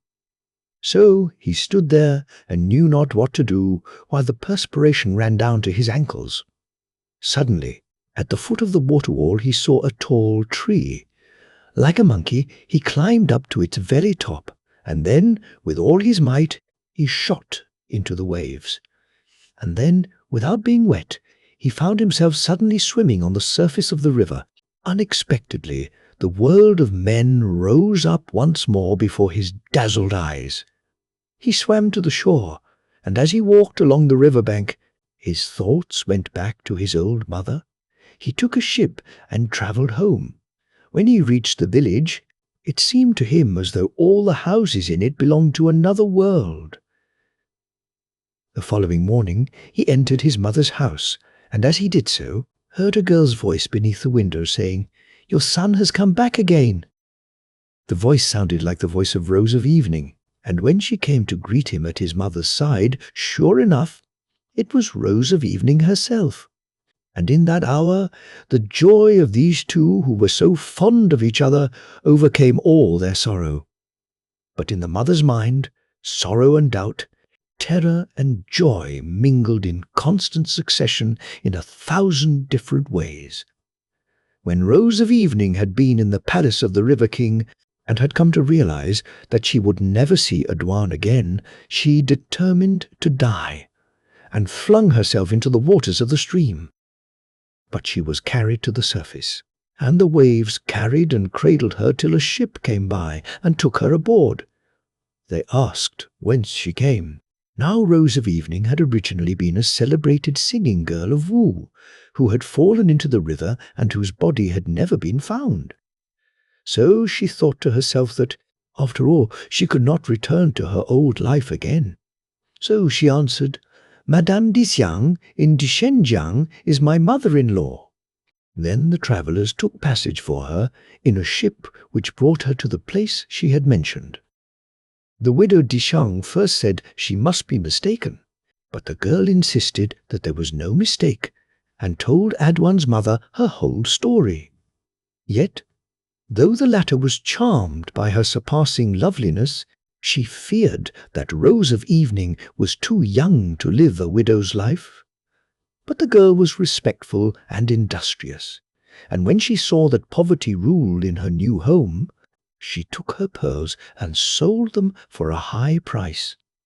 Adwan's old mother was greatly pleased to see how seriously the girl took her duties. Now that Adwan had returned again, Rose of Evening could not control her joy, and even Adwan's old mother cherished the hope that, after all, perhaps her son had not died. She secretly dug up her son's grave, yet all his bones were still lying in it. So she questioned Adwan. And then, for the first time, the latter realized that he was a departed spirit. Then he feared that Rose of Evening might regard him with disgust because he was no longer a human being. So he ordered his mother on no account to speak of it, and this his mother promised. Then she spread the report in the village that the body which had been found in the river had not been that of her son at all.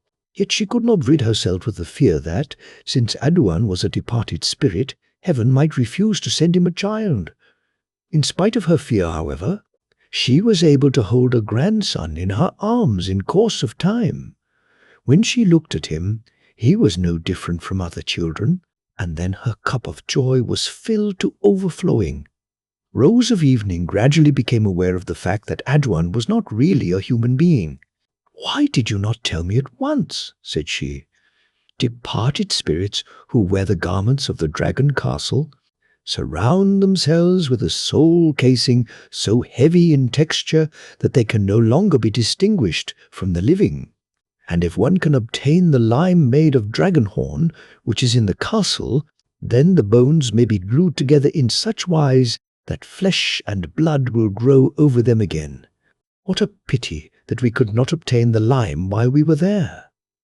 Adwan sold his pearl, for which a merchant from foreign parts gave him an enormous sum. Thus his family grew very wealthy.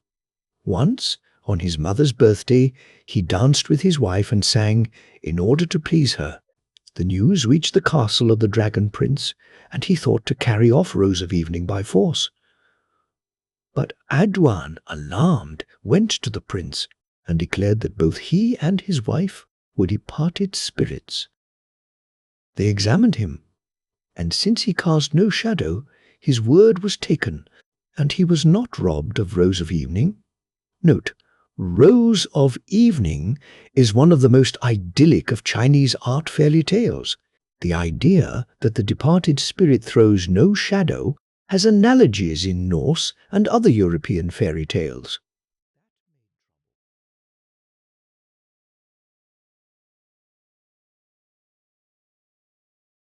Far away to the east, in the midst of the great sea, there is an island called the Mountain of Flowers and Fruits, and on this mountain there is a high rock.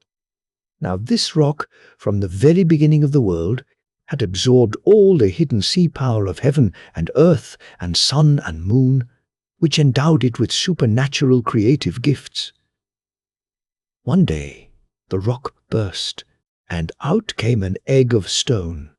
And out of this stone egg a stone ape was hatched by magic power. When he broke the shell, he bowed to all sides. Then he gradually learned to walk and to leap, and 2 streams of golden radiance broke from his eyes, which shot up to the highest of the castles of heaven, so that the Lord of the heavens was frightened. So he sent out the 2 gods, 1,000-mile Eye and Fine Ear, to find out what had happened. The 2 gods came back and reported, "The rays shine from the eyes of the stone ape who was hatched out of the egg which came from the magic rock. There is no reason for uneasiness." Little by little, the ape grew up, ran and leaped about, drank from the springs in the valleys, ate the flowers and fruits, and time went by in unconstrained play. One day, during the summer, when he was seeking coolness, together with the other apes on the island, they went to the valley to bathe.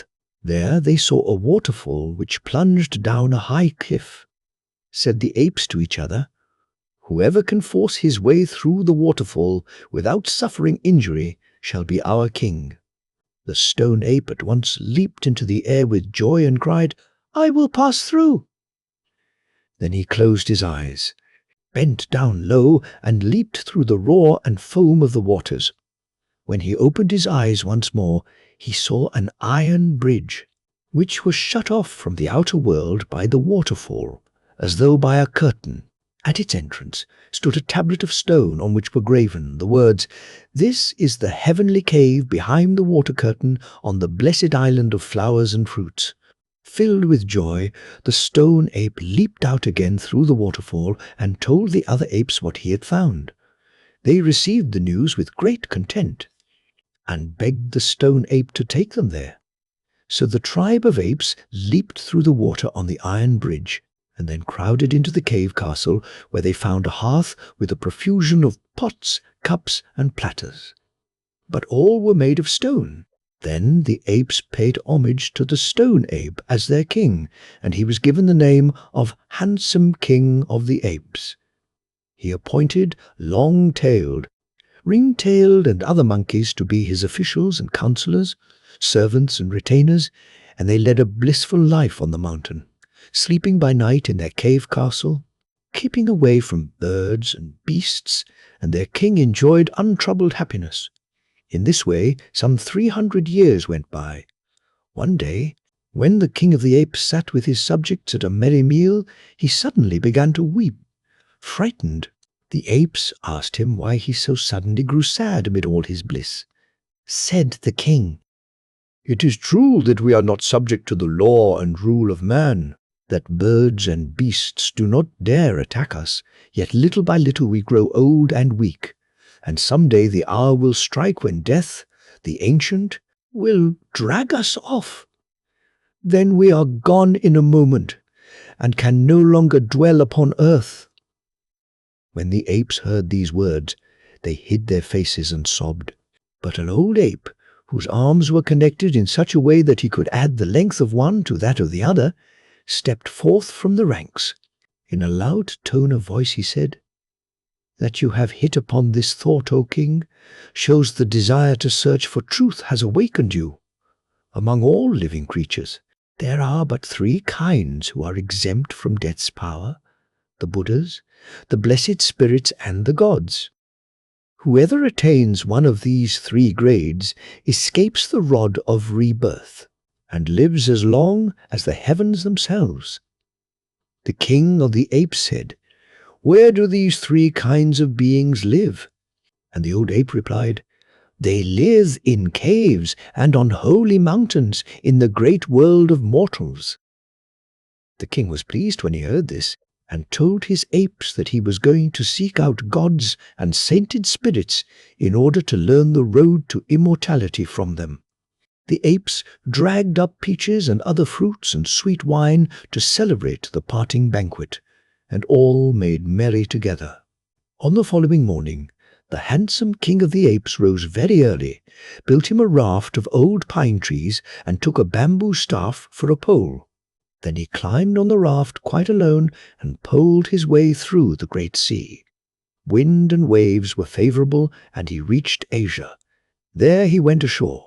On the strand he met a fisherman. He at once stepped up to him, knocked him down, tore off his clothes, and put them on himself. Then he wandered around and visited all famous spots, went into the marketplaces, the densely populated cities, learned how to conduct himself properly, and how to speak and act like a well-bred human being. Yet his heart was set on learning the teaching of the Buddhas, the blessed spirits, and the holy gods. But the people of the country in which he was were only concerned with honors and wealth. Not one of them seemed to care for life. Thus he went about until 9 years had passed by, unnoticed. Then he came to the strand of the Western Sea, and it occurred to him, "No doubt there are gods and saints on the other side of the sea." So he built another raft, floated it over the Western Sea, and reached the land of the West. There he let his raft drift and went ashore. After he had searched for many days, he suddenly saw a high mountain with deep, quiet valleys. As the Ape King went toward it, he heard a man singing in the woods, and the song sounded like one the blessed spirits might sing. So he hastily entered the wood to see who might be singing. There he met a woodchopper at work. The Ape King bowed to him and said, "Venerable, divine master, I fall down and worship at your feet." Said the woodchopper, "I am only a workman. Why do you call me divine master? Then, if you are no blessed god, how comes it you sing that divine song?" The woodchopper laughed and said, "You are at home in music. The song I was singing was really taught me by a saint. If you are acquainted with a saint," said the Ape King, "he surely cannot live far from here. I beg of you to show me the way to his dwelling." The woodchopper replied, "It is not far from here. This mountain is known as the Mountain of the Heart. In it is a cave where dwells a saint who is called the Discerner. The number of his disciples who have attained blessedness is countless. He still has some 30 to 40 disciples gathered about him. You need only follow this path which leads to the south, and you cannot miss his dwelling." The Ape King thanked the woodchopper, and, sure enough, he came to the cave which the latter had described to him. The gate was locked, and he did not venture to knock. So he leaped up into a pine tree, picked pine cones and devoured the seed. Before long, one of the saint's disciples came and opened the door and said, "What sort of a beast is it that is making such a noise?" The ape king leaped down from his tree, bowed and said, "I have come in search of truth. I did not venture to knock." Then the disciple had to laugh and said, "Our master was seated lost in meditation when he told me to lead in the seeker after truth who stood without the gate. And here you really are. Well, you may come along with me." The ape king smoothed his clothes, put his hat on straight, and stepped in. A long passage led past magnificent buildings and quiet hidden huts to the place where the master was sitting upright on a seat of white marble. At his right and left stood his disciples, ready to serve him. The ape king flung himself down on the ground and greeted the master humbly. In answer to his questions, he told him how he had found his way to him. And when he was asked his name, he said, "I have no name. I am the ape who came out of the stone." So the master said, "Then I will give you a name. I name you Sun Wukong." The ape king thanked him, full of joy, and thereafter he was called Sun Wukong. The master ordered his oldest disciple to instruct Sun Wukong in sweeping and cleaning, in going in and out, in good manners, how to labor in the field and how to water the gardens. In the course of time he learned to write, to burn incense and read the sutras, and in this way some 6 or 7 years went by. One day the master ascended the seat from which he taught, and began to speak regarding the great truth. Sun Wukong understood the hidden meaning of his words, and commenced to jerk about and dance in his joy. The master reproved him. "Sun Wukong, you have still not laid aside your wild nature. What do you mean by carrying on in such an unfitting manner?" Sun Wukong bowed and answered, "I was listening attentively to you when the meaning of your words was disclosed to my heart, and without thinking I began to dance for joy. I was not giving way to my wild nature," said the master. "If your spirit has really awakened, then I will announce the great truth to you. But there are 360 ways by means of which one may reach this truth. Which way shall I teach you?" said Sun Wukong. "Whichever you will, O master." Then the master asked, "Shall I teach you the way of magic?" said Sun Wukong. "What does magic teach one?" The master replied, "It teaches one to raise up spirits, to question oracles, and to foretell fortune and misfortune." "Can one secure eternal life by means of it?" inquired Sun Wukong. "No," was the answer. "Then I will not learn it. Shall I teach you the sciences?" "What are the sciences?" "They are the 9 schools of the 3 faiths. You learn how to read the holy books, pronounce incantations, commune with the gods, and call the saints to you. Can one gain eternal life by means of them?" "No." "Then I will not learn them. The way of repose is a very good way." "What is the way of repose?" "It teaches how to live without nourishment, how to remain quiescent in silent purity, and sit lost in meditation." "Can one gain eternal life in this way?" "No." "Then I will not learn it." "The way of deeds is also a good way." "What does that teach?" "It teaches one to equalize the vital powers, to practice bodily exercise, to prepare the elixir of life, and to hold one's breath." "Would it give one eternal life?" "Not so. Then I will not learn it. I will not learn it." Thereupon the master pretended to be angry, leaped down from his stand, took his cane and scolded, "What an ape! This he will not learn, and that he will not learn. What are you waiting to learn, then?" With that, he gave him 3 blows across the head, retired to his inner chamber, and closed the great door after him.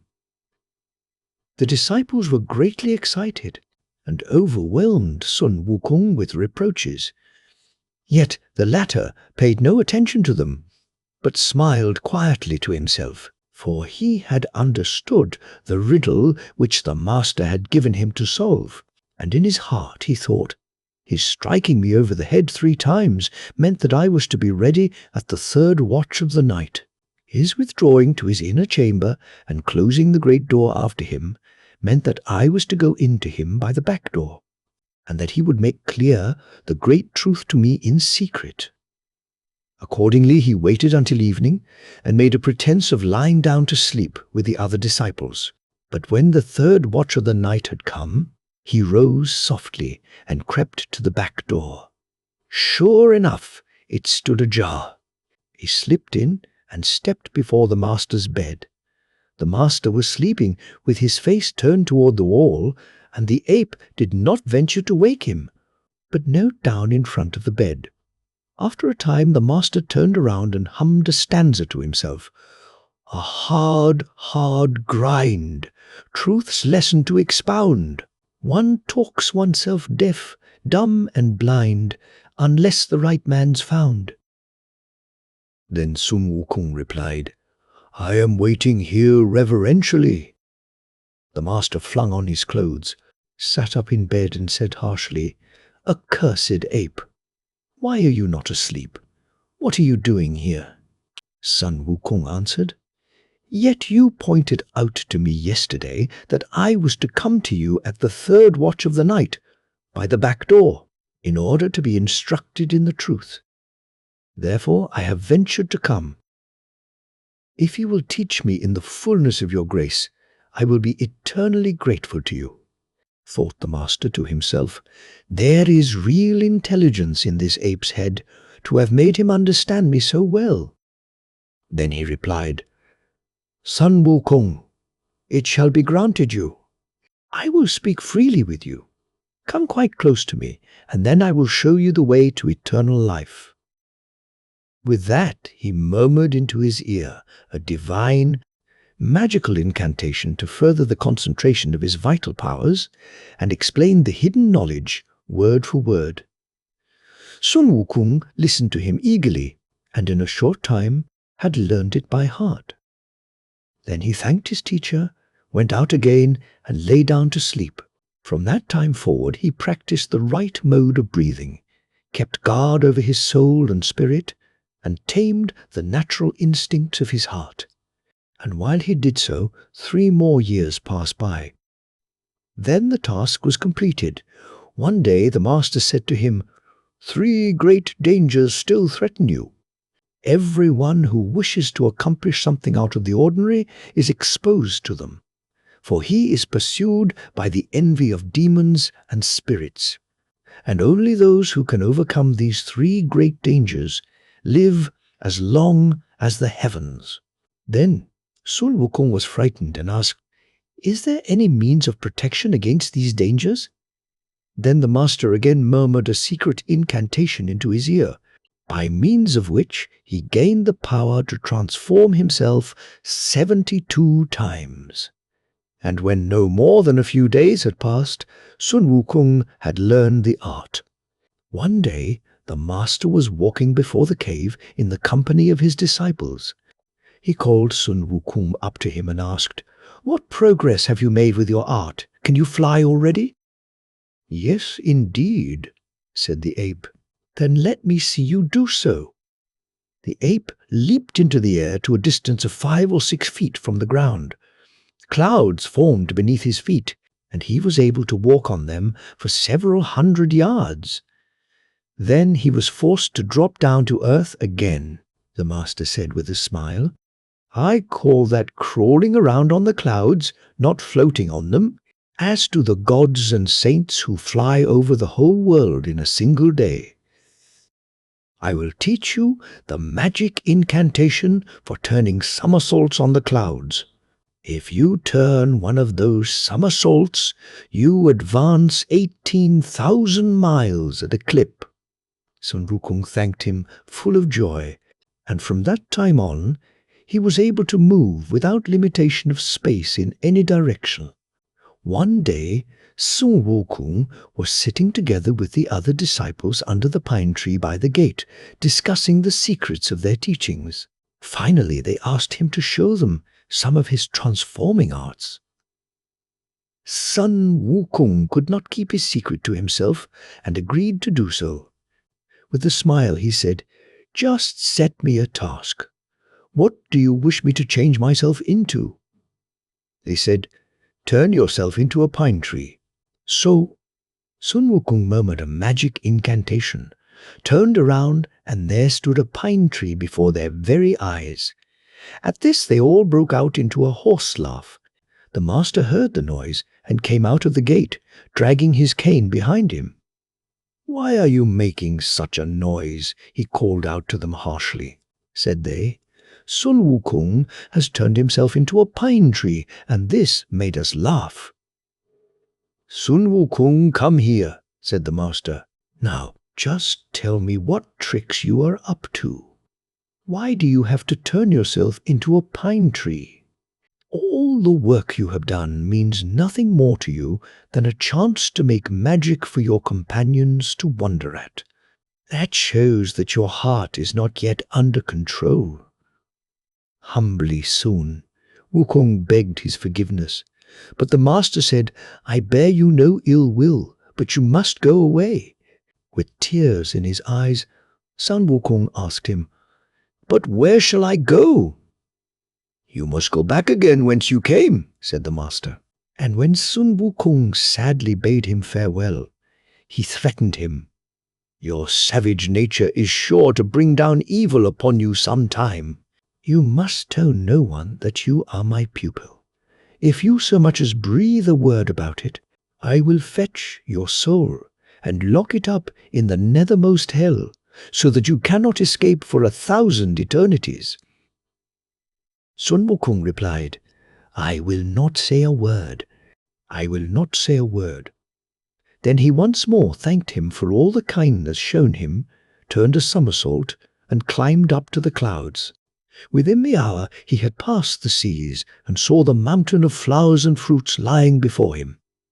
Then he felt happy, and at home again let his clouds sink down to earth and cried, "Here I am back again, children." And at once, from the valley, from behind the rocks, out of the grass, and from amid the trees came his apes. They came running up by thousands, surrounded and greeted him, and inquired as to his adventures. Sun Wukong said, "I have now found the way to eternal life, and need fear death the ancient no longer." Then all the apes were overjoyed, and competed with each other in bringing flowers and fruits, peaches and wine, to welcome him. And again they honored Sun Wukong as the handsome ape king. Sun Wukong now gathered the apes about him and questioned them as to how they had fared during his absence. Said they, "It is well that you have come back again, great king. Not long ago a devil came here who wanted to take possession of our cave by force. We fought with him, but he dragged away many of your children and will probably soon return." Sun Wukong grew very angry and said, "What sort of a devil is this who dares be so impudent?" The apes answered, "He is the devil king of chaos. He lives in the north, who knows how many miles away. We only saw him come and go amid clouds and mist." Sun Wukong said, "Wait, and I will see to him." With that, he turned a somersault and disappeared without a trace. In the furthest north rises a high mountain, upon whose slope is a cave, above which is the inscription, "The Cave of the Kidneys." Before the door, little devils were dancing. Sun Wukong called harshly to them, "Tell your devil king quickly that he had better give me my children back again." The little devils were frightened and delivered the message in the cave. Then the devil king reached for his sword and came out. But he was so large and broad that he could not even see Sun Wukong. He was clad from head to foot in black armor, and his face was as black as the bottom of a kettle.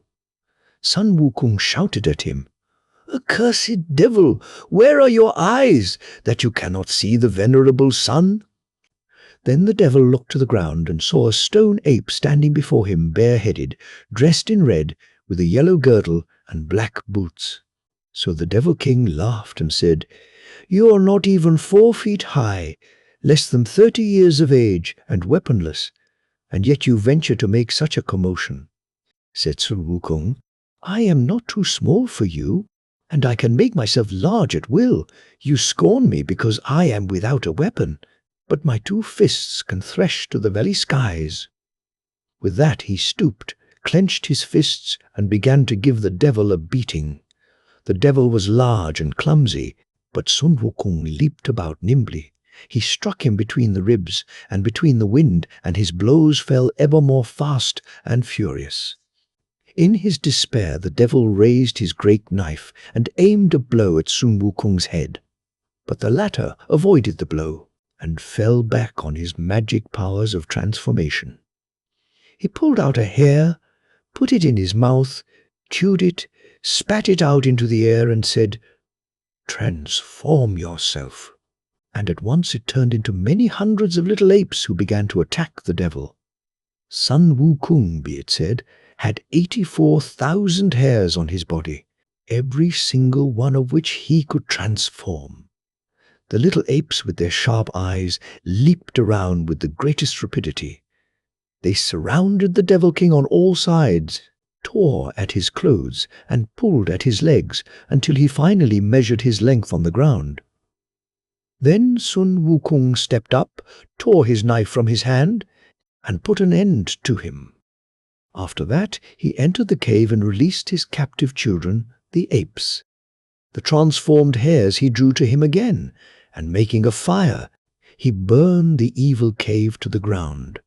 Then he gathered up those he had released, and flew back with them like a storm wind to his cavern on the mountain of flowers and fruits, joyfully greeted by all the apes.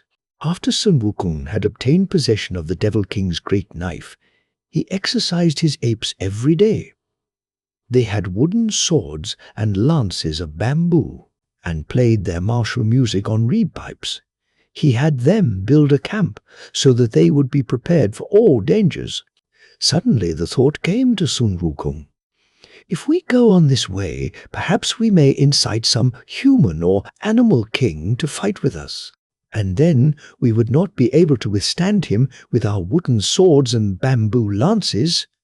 And to his apes he said, "What should be done?"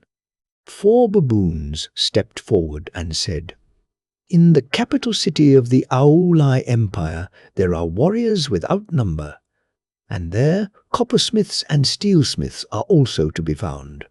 How would it be if we were to buy steel and iron and have those smiths weld weapons for us?" A summer sultan, Sun Wukong, was standing before the city moat. Said he to himself, "To first buy the weapons would take a great deal of time. I would rather make magic and take some." So he blew on the ground. Then a tremendous storm wind arose, which drove sand and stones before it, and caused all the soldiers in the city to run away in terror. Then Sun Wukong went to the armory, pulled out one of his hares, turned it into thousands of little apes, cleared out the whole supply of weapons, and flew back home on a cloud. Then he gathered his people about him and counted them. In all, they numbered 77,000. They held the whole mountain in terror, and all the magic beasts and spirit princes who dwelt on it. And these came forth from 72 caves and honored Sun Wukong as their head. One day the Ape King said, "Now you all have weapons, but this knife which I took from the Devil King is too light and no longer suits me. What should be done?" Then the 4 baboons stepped forward and said, "In view of your spirit powers, O King, you will find no weapon fit for your use on all the earth." "Is it possible for you to walk through the water?" the Ape King answered. "All the elements are subject to me, and there is no place where I cannot go." Then the baboon said, The water at our cave here flows into the great sea, to the castle of the Dragon King of the Eastern Sea. If your magic power makes it possible, you could go to the Dragon King and let him give you a weapon." This suited the Ape King. He leaped on the iron bridge and murmured an incantation. Then he flung himself into the waves, which parted before him, and ran on till he came to the palace of water crystal. There he met a Triton who asked who he was. He mentioned his name and said, "I am the Dragon King's nearest neighbor and have come to visit him." The Triton took the message to the castle, and the Dragon King of the Eastern Sea came out hastily to receive him. He bade him be seated and served him with tea. Sun Wukong said, "I have learned the hidden knowledge and gained the powers of immortality. I have drilled my apes in the art of warfare in order to protect our mountain, but I have no weapon I can use, and have therefore come to you to borrow one." The Dragon King now had General Flounder bring him a great spear, but Sun Wukong was not satisfied with it. Then he ordered Field Marshal Eel to fetch in a 9-tined fork, which weighed 3,600 pounds. But Sun Wukong balanced it in his hand and said, "Too light, too light, too light." Then the Dragon King was frightened and had the heaviest weapon in his armory brought in. It weighed 7,200 pounds. But this was still too light for Sun Wukong. The Dragon King assured him that he had nothing heavier, but Sun Wukong would not give in and said, "Just look around." Finally the Dragon Queen and her daughter came out and said to the Dragon King, "This saint is an unpleasant customer with whom to deal. The great iron bar is still lying here in our sea, and not so long ago it shone with a red glow, which is probably a sign it is time for it to be taken away." Said the Dragon King, "But that is the rod which the great Yu used when he ordered the waters and determined the depth of the seas and rivers. It cannot be taken away." The Dragon Queen replied, "Just let him see it. What he then does with it is no concern of ours." So the Dragon King led Sun Wukong to the measuring rod. The golden radiance that came from it could be seen some distance off. It was an enormous iron bar, with golden clamps on either side. Sun Wukong raised it with the exertion of all his strength, and then said, "It is too heavy, and ought to be somewhat shorter and thinner." No sooner had he said this than the iron rod grew less. He tried it again, and then he noticed that it grew larger or smaller at command. It could be made to shrink to the size of a pin.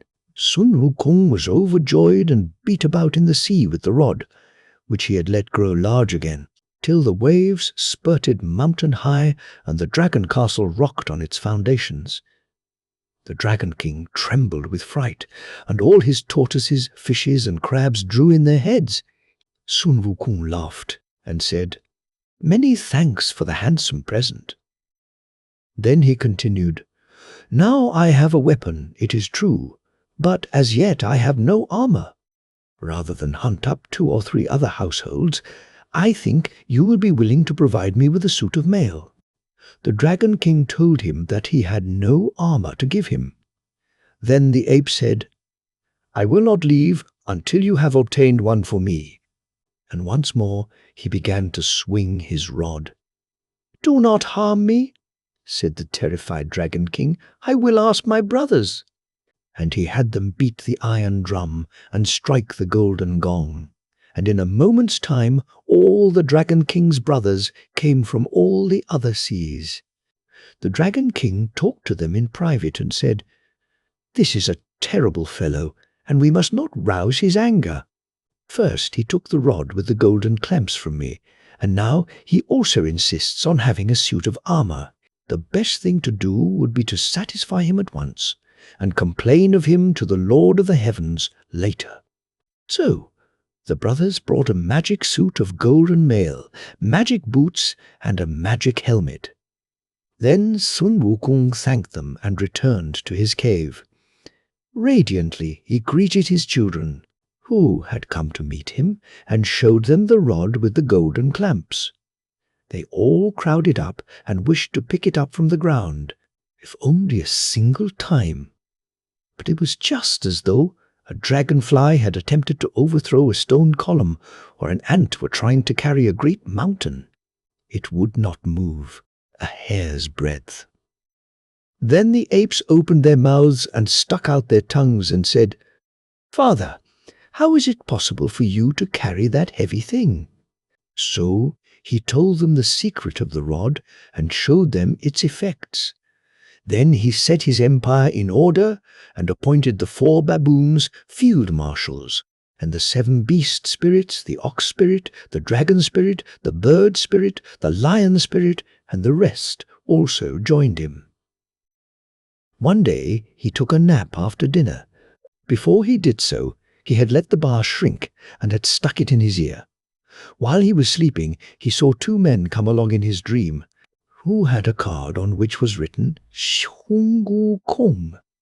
They would not allow him to resist, but fettered him and led his spirit away.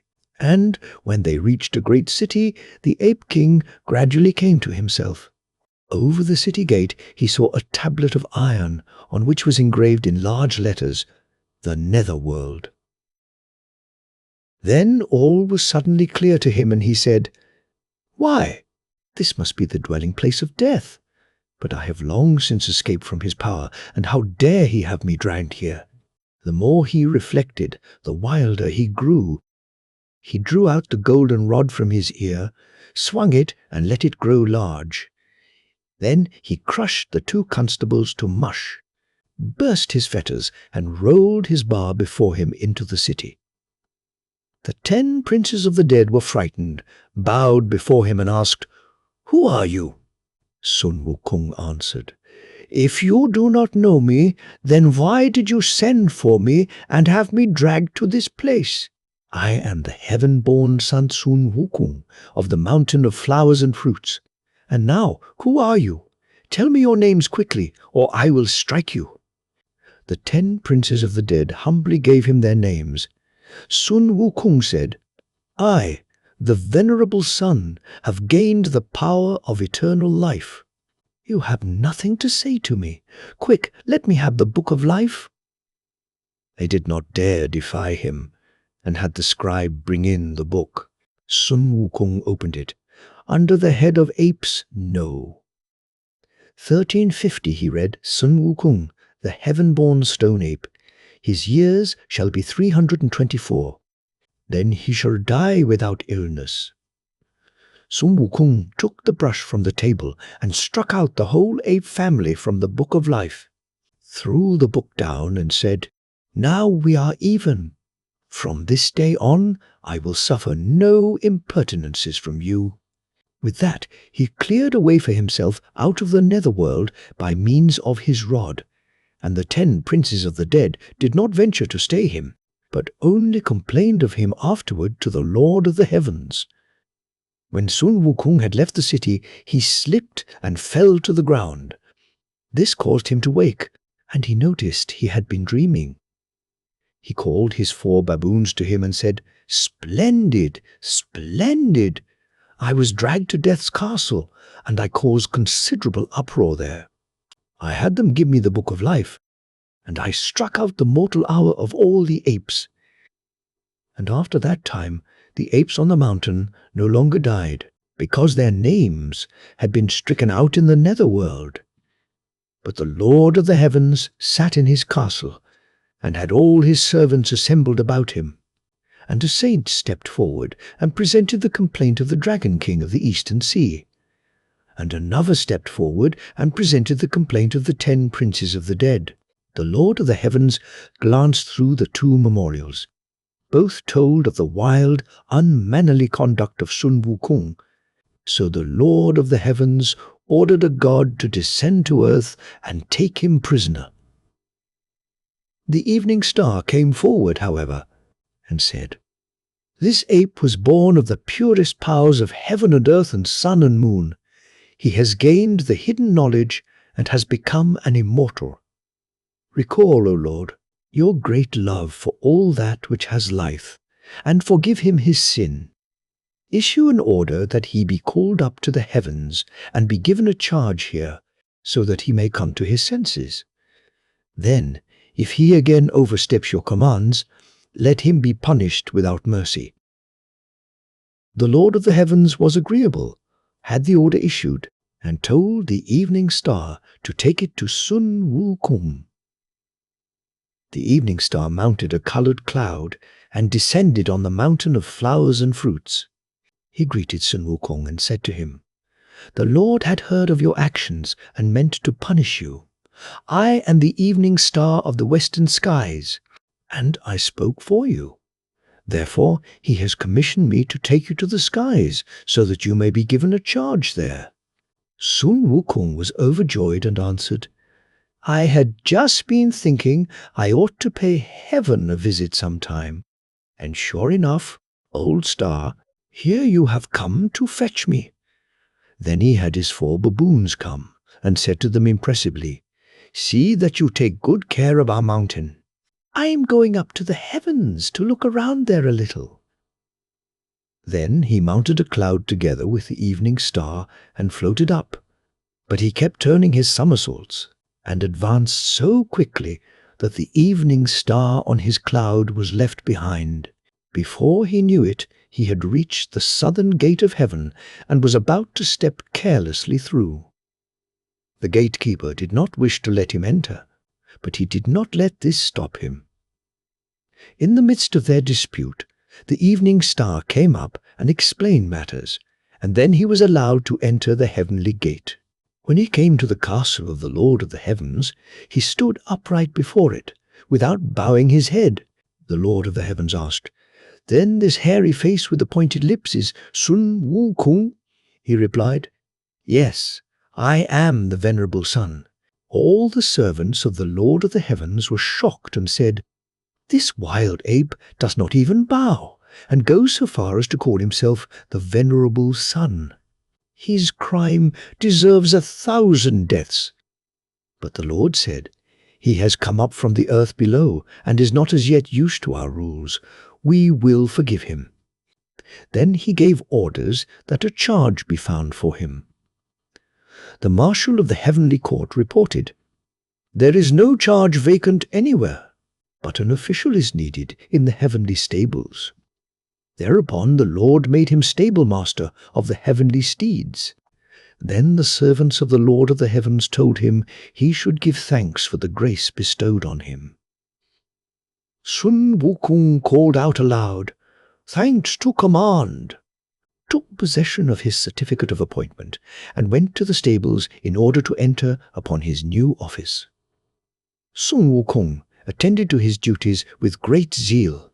The heavenly steeds grew sleek and fat, and the stables were filled with young foals. Before he knew it, half a month had gone by. Then his heavenly friends prepared a banquet for him. While they were at table, Sun Wukong asked accidentally, "Stable master? What sort of a title is that?" "Why, that is an official title," was the reply. "What rank has this office?" "It has no rank at all," was the answer. "Ah," said the ape, "is it so high that it outranks all other dignities?" "No, it is not high. It is not high at all," answered his friends. "It is not even set down in the official roster, but is quite a subordinate position. All you have to do is to attend to the steeds. If you see to it that they grow fat, you get a good mark.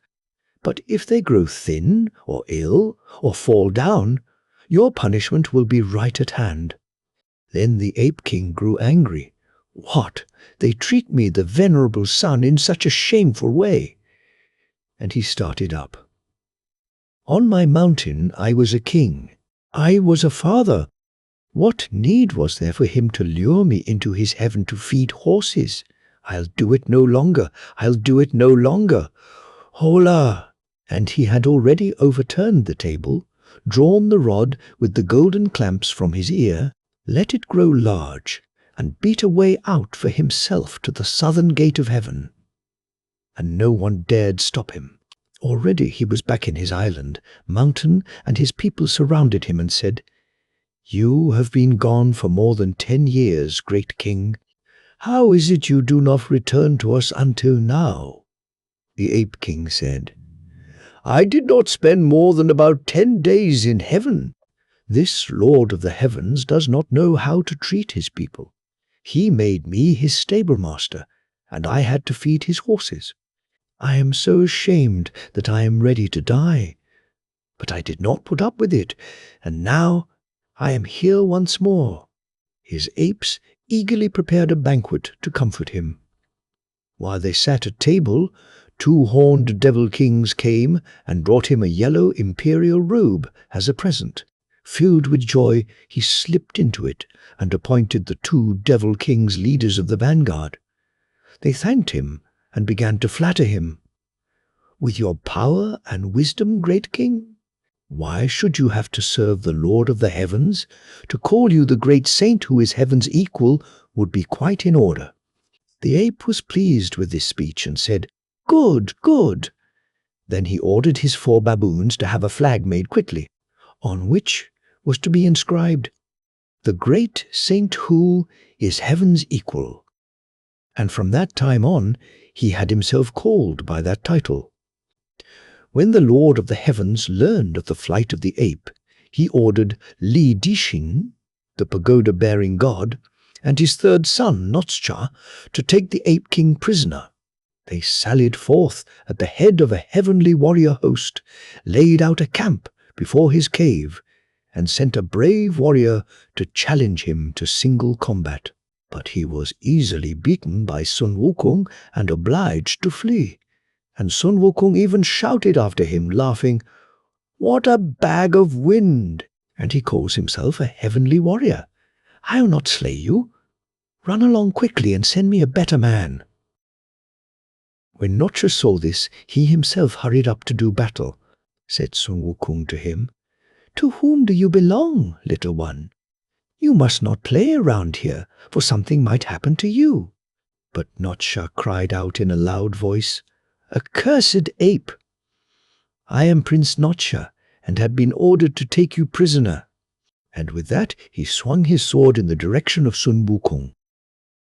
"Very well," said the latter, "I will stand here and never move."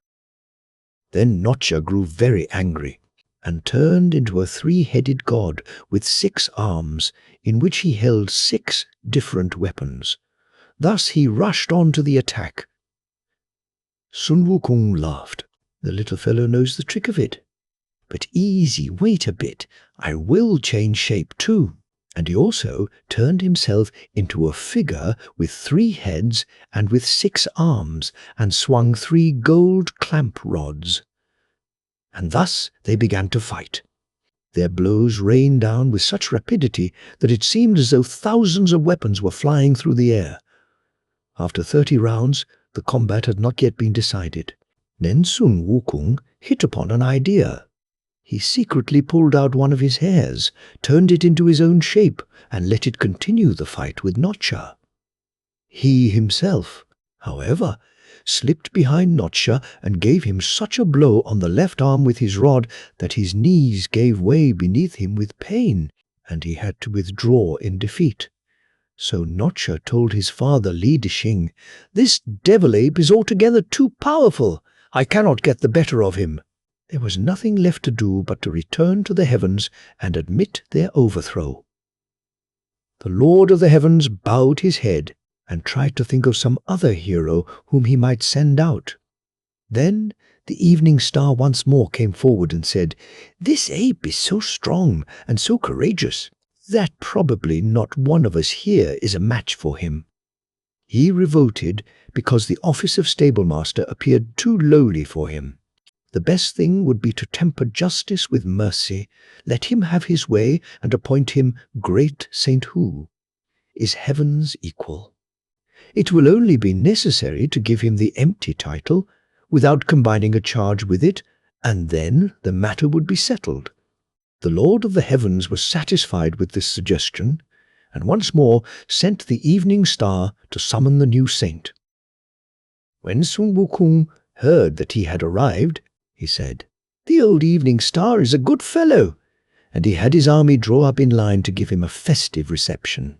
He himself donned his robes of ceremony and politely went out to meet him.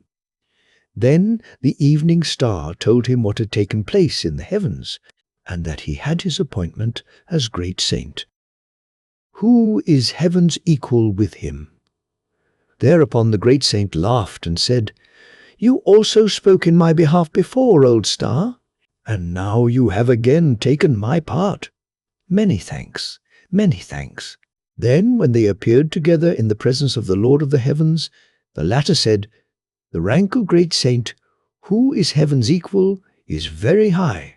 But now you must not cut any further capers."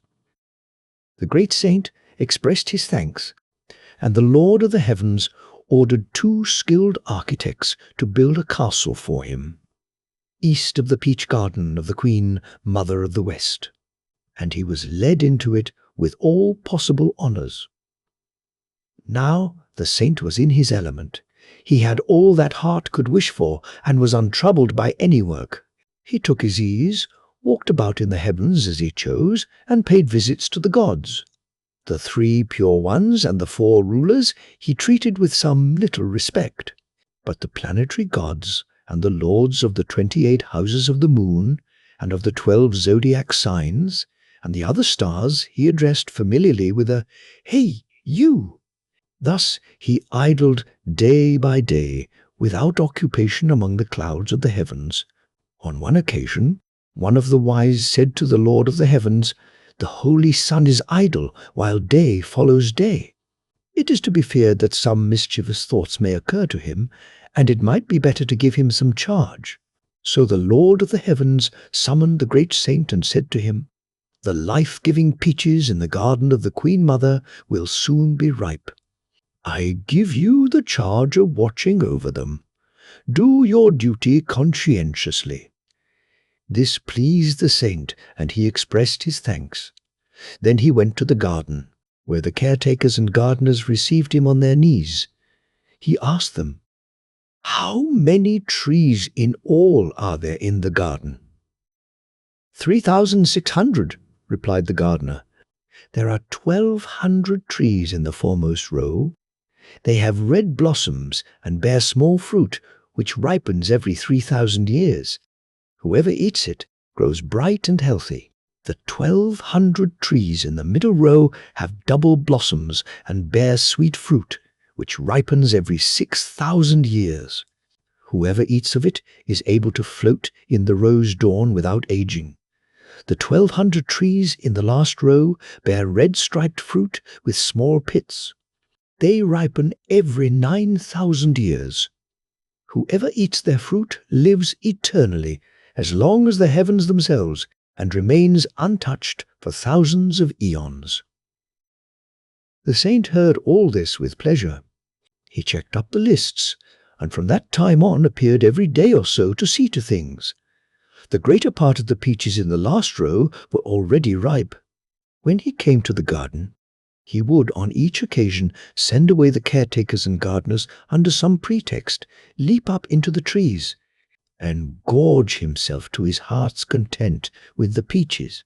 At that time, the Queen Mother of the West was preparing the great peach banquet to which she was accustomed to invite all the gods of the heavens.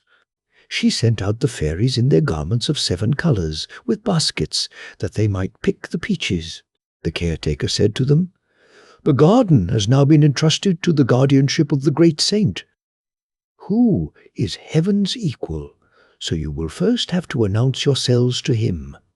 With that, he led the 7 fairies into the garden. There they looked everywhere for the great saint, but could not find him. So the fairies said, "We have our orders and must not be late. We will begin picking the peaches in the meantime." So they picked several baskets full from the foremost row. In the second row the peaches were already scarcer, and in the last row there hung only a single half-ripe peach. They bent down the bough and picked it, and then allowed it to fly up again. Now it happened that the great saint, who had turned himself into a peachworm, had just been taking his noonday nap on this bough. When he was so rudely awakened, he appeared in his true form, seized his rod, and was about to strike the fairies. But the fairies said, "We have been sent here by the Queen Mother." "Do not be angry, great saint," said the great saint. "And who are all those whom the Queen Mother has invited?" They answered, "All the gods and saints in the heavens, on the earth, and under the earth." "Has she also invited me?" said the saint. "Not that we know of," said the fairies. Then the saint grew angry, murmured a magic incantation, and said, "Stay, stay, stay, stay." With that, the 7 fairies were banned to the spot. The saint then took a cloud and sailed away on it to the palace of the Queen Mother. On the way he met the barefoot god and asked him, "Where are you going?" "To the peach banquet," was the answer. Then the saint lied to him, saying, "I have been commanded by the Lord of the heavens to tell all the gods and saints that they are first to come to the hall of purity in order to practice the rites, and then go together to the Queen Mother." Then the great saint changed himself into the semblance of the barefoot god and sailed to the palace of the Queen Mother. There he let his cloud sink down and entered quite unconcerned. The meal was ready, yet none of the gods had as yet appeared. Suddenly the great saint caught the aroma of wine and saw well nigh 100 barrels of the precious nectar standing in a room to one side. His mouth watered. He tore a few hairs out and turned them into sleep worms. These worms crept into the nostrils of the cupbearers so that they all fell asleep. Thereupon he enjoyed the delicious viands to the full, opened the barrels, and drank until he was nearly stupefied. Then he said to himself, "This whole affair is beginning to make me feel creepy. I had better go home first of all and sleep a bit." And he stumbled out of the garden with uncertain steps. Sure enough, he missed his way and came to the dwelling of Laozi. There he regained consciousness. He arranged his clothing and went in. There was no one to be seen in the place, for at the moment Laozi was at the God of Light's abode, talking to him, and with him were all his servants, listening. Since he found no one at home, the great saint went as far as the inner chamber, where Laozi was in the habit of brewing the elixir of life. Beside the stove stood 5 gourd containers full of the pills of life which had already been rolled. Said the great saint, "I had long since intended to prepare a couple of these pills, so it suits me very well to find them here." He poured out the contents of the gourds and ate up all the pills of life. Since he had now had enough to eat and drink, he thought to himself, "Bad, bad! The mischief I have done cannot well be repaired. If they catch me, my life will be in danger. I think I had better go down to earth again and remain a king."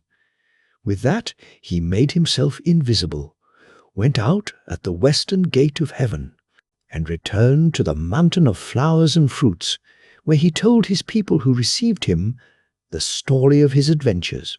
When he spoke of the wine nectar of the peach garden, his ape said, "Can't you go back once more and steal a few bottles of the wine, so that we too may taste of it and gain eternal life?" The ape king was willing, turned a somersault, crept into the garden unobserved, and picked up 4 more barrels. 2 of them he took under his arms, and 2 he held in his hands. Then he disappeared with them without leaving a trace, and brought them to his cave, where he enjoyed them together with his apes. In the meantime, the 7 fairies, whom the great saint had banned to the spot, had regained their freedom after a night and a day. They picked up their baskets and told the Queen Mother what had happened to them. And the cupbearers, too, came hurrying up and reported the destruction which someone unknown had caused among the eatables and drinkables. The Queen Mother went to the Lord of the Heavens to complain. Shortly afterward, Laozi also came to him to tell about the theft of the pills of life. and the bare foot. God came along and reported that he had been deceived by the great saint, who is heaven's equal. And from the great saint's palace the servants came running and said that the saint had disappeared and was nowhere to be found. Then the Lord of the heavens was frightened and said, "This whole mess is undoubtedly the work of that devilish ape." Now the whole host of heaven, together with all the star gods, the time gods, and the mountain gods, was called out in order to catch the ape. Li Dixing once more was its commander-in-chief. He invested the entire mountain and spread out the sky net and the earth net so that no one could escape. Then he sent his bravest heroes into battle. Courageously, the ape withstood all attacks from early morn till sundown. But by that time his most faithful followers had been captured. That was too much for him. He pulled out a hair and turned it into thousands of ape-kings, who all hewed about them with golden clamped iron rods. The heavenly host was vanquished, and the ape withdrew to his cave to rest. Now it happened that Guan Yin had also gone to the peach banquet in the garden, and had found out what Sun Wukong had done. When she went to visit the Lord of the Heavens, Li Dixing was just coming in to report the great defeat which he had suffered on the mountain of flowers and fruits. Then Guan Yin said to the Lord of the Heavens, "I can recommend a hero to you who will surely get the better of the ape. It is your grandson, young Olang. He has conquered all the beast and bird spirits and overthrown the elves in the grass and the brush. He knows what has to be done to get the better of such devils." So young Olang was brought in, and Li Dixing led him to his camp. Li Dixing asked young Olang how he would go about getting the better of the ape. Young Olang laughed and said, "I think I will have to go him one better when it comes to changing shapes. It will be best for you to take away the sky net so that our combat is not disturbed." Then he requested Li Dixing to post himself in the upper air with the magic spirit mirror in his hand, so that when the ape made himself invisible, he might be found again by means of the mirror. When all this had been arranged, young Olang went out in front of the cave with his spirits to give battle. The ape leaped out, and when he saw the powerful hero with the 3-tined sword standing before him, he asked, "And who may you be?" The other said, "I am young Olang, the grandson of the Lord of the Heavens." Then the ape laughed and said, "Oh yes, I remember. His daughter ran away with a certain Sir Yang, to whom heaven gave a son. You must be that son." Young Olang grew furious and advanced upon him with his spear. Then a hot battle began. For 300 rounds they fought without decisive results. Then young Olang turned himself into a giant with a black face and red hair. "Not bad," said the ape, "but I can do that too." So they continued to fight in that form. But the ape's baboons were much frightened. The beast and planet spirits of young Olang pressed the apes hard. They slew most of them, and the others hid away. When the ape saw this, his heart grew uneasy. He drew the magic giant likeness in again, took his rod, and fled. But young Olang followed hard on his heels. In his urgent need, the ape thrust the rod, which he had turned into a needle, into his ear, turned into a sparrow, and flew up into the crest of a tree. Young Olang, who was following in his tracks, suddenly lost sight of him.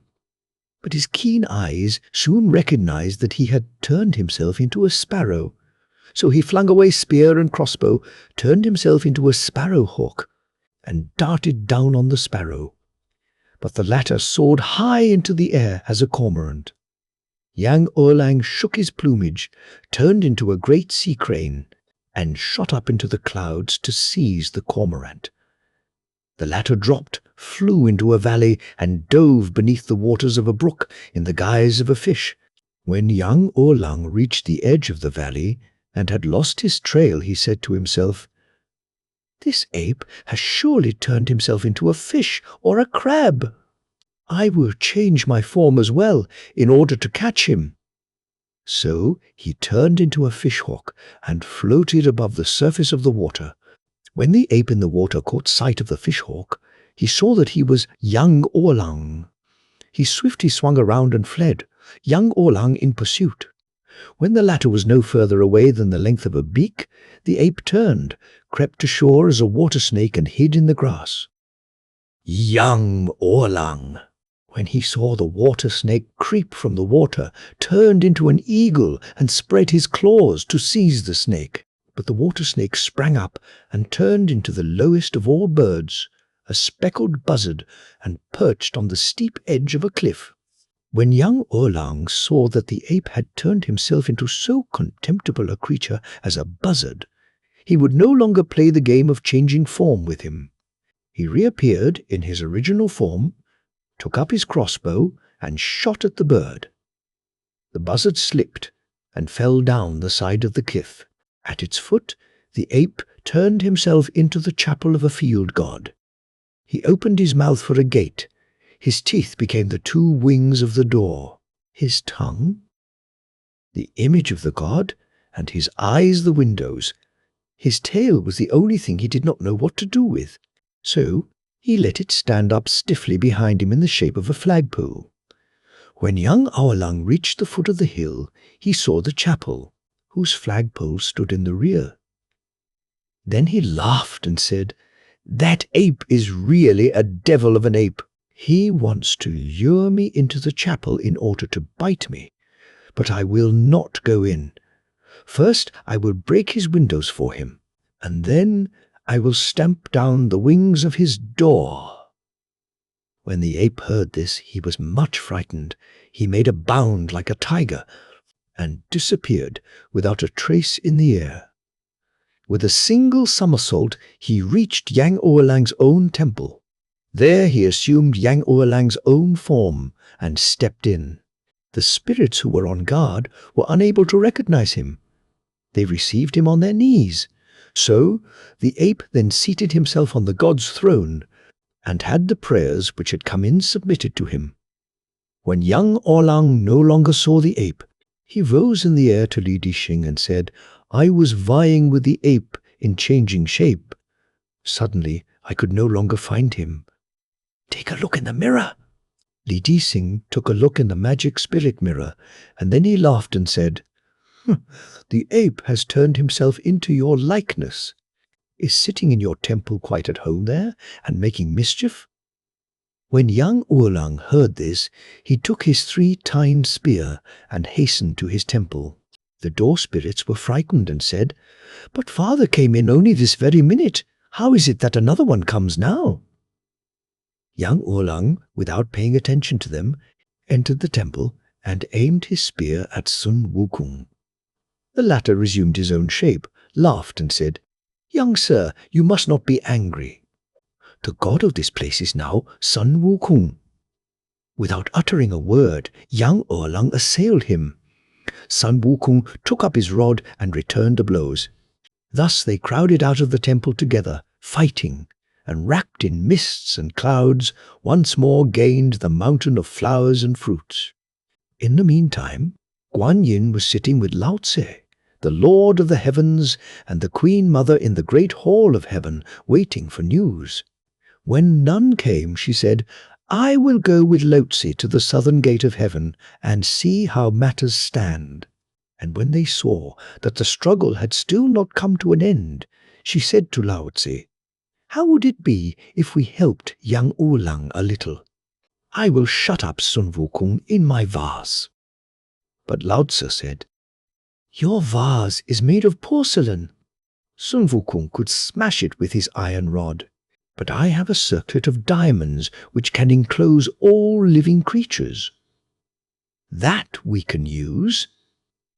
So he flung his circlet through the air from the heavenly gate and struck Sun Wukong on the head with it.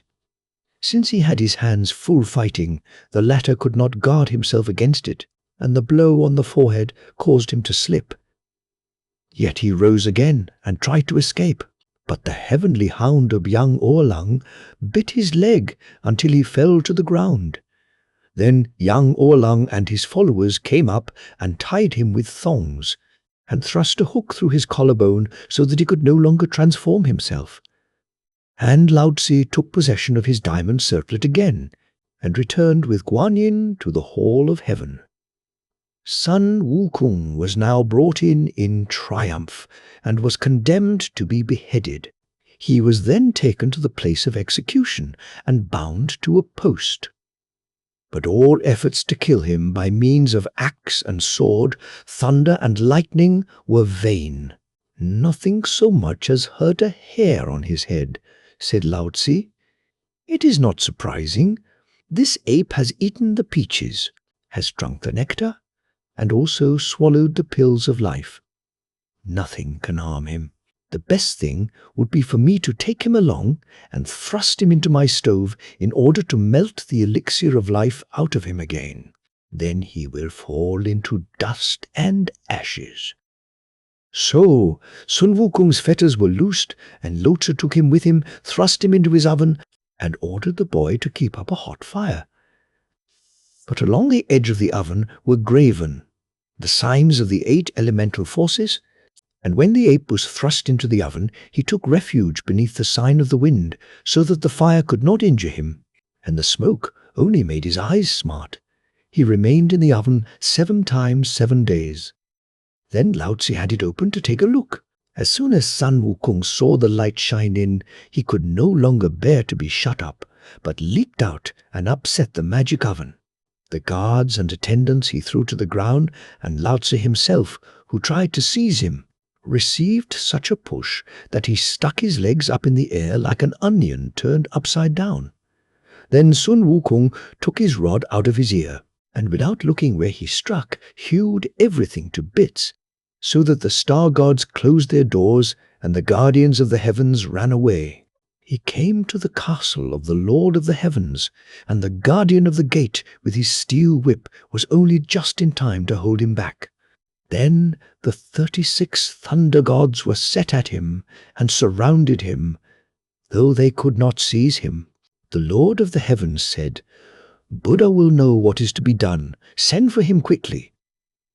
So Buddha came up out of the west with Ananada and Kashyapa, his disciples. When he saw the turmoil, he said, "First of all, let weapons be laid aside and lead out the saint. I wish to speak with him." The gods withdrew. Sun Wukong snorted and said, "Who are you who dare to speak to me?" Buddha smiled and replied, "I have come out of the blessed West, Shakyamuni Amitofu. I have heard of the revolt you have raised and am come to tame you," said Sun Wukong. "I am the stone ape who has gained the hidden knowledge. I am master of 72 transformations, and will live as long as heaven itself. What has the Lord of the Heavens accomplished that entitles him to remain eternally on his throne? Let him make way for me, and I will be satisfied." Buddha replied with a smile, "You are a beast which has gained magic powers. How can you expect to rule here as Lord of the Heavens? Be it known to you that the Lord of the Heavens has toiled for eons in perfecting his virtues. How many years would you have to pass before you could attain the dignity he has gained? And then I must ask you whether there is anything else you can do, aside from playing your tricks of transformation?" said Sun Wukong. "I can turn cloud somersaults. Each one carries me 18,000 miles ahead. Surely that is enough to entitle me to be the Lord of the Heavens?" Buddha answered with a smile, "Let us make a wager. If you can so much as leave my hand with one of your somersaults, then I will beg the Lord of the Heavens to make way for you. But if you are not able to leave my hand, then you must yield yourself to my fetters." Sun Wukong suppressed his laughter. For he thought, "This Buddha is a crazy fellow. His hand is not a foot long. How could I help but leap out of it?" So he opened his mouth wide and said, "Agreed." Buddha then stretched out his right hand. It resembled a small lotus leaf. Sun Wukong leaped up into it with one bound. Then he said, "Go!" And with that he turned one somersault after another, so that he flew along like a whirlwind. And while he was flying along, he saw 5 tall, reddish columns towering to the skies. Then he thought, "That is the end of the world. Now I will turn back and become Lord of the Heavens. But first, I will write down my name to prove that I was there." He pulled out a hair, turned it into a brush, and wrote with great letters on the middle column, "The great saint who is heaven's equal." Then he turned his somersaults again until he had reached the place whence he had come. He leaped down from the Buddha's hand, laughing, and cried, "Now hurry, and see to it that the Lord of the Heavens clears his heavenly castle for me. I have been at the end of the world and have left a sign there." Buddha scolded, "Infamous ape! How dare you claim that you have left my hand? Take a look and see whether or not the great saint, who is heaven's equal, is written on my middle finger." Sun Wukong was terribly frightened, for at the first glance he saw that this was the truth. Yet outwardly he pretended that he was not convinced, said he would take another look, and tried to make use of the opportunity to escape. But Buddha covered him with his hand, shoved him out of the gate of heaven, and formed a mountain of water, fire, wood, earth, and metal, which he softly set down on him to hold him fast. A magic incantation pasted on the mountain prevented his escape. Here he was obliged to lie for hundreds of years, until he finally reformed and was released, in order to help the monk of the Yangtze Kiang fetch the holy writings from out of the West. He honored the monk as his master, and thenceforward was known as the Wanderer. Guan Yin, who had released him, gave the monk a golden circlet.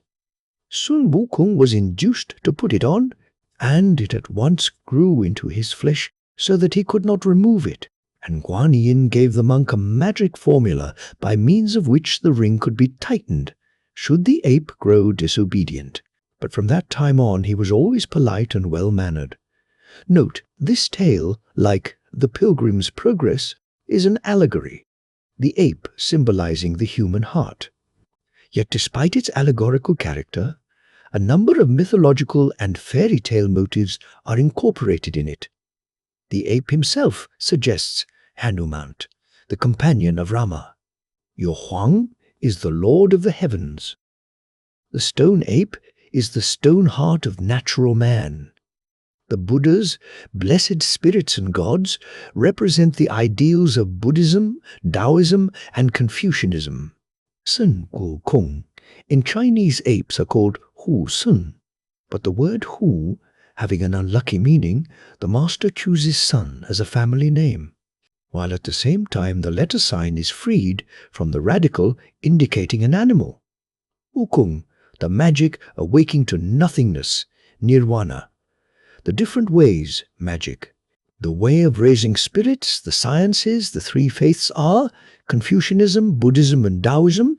To these are added 6 schools, the yin-yang school, the Modi school, medicine, war, law, miscellaneous, so that 9 directions in all are represented.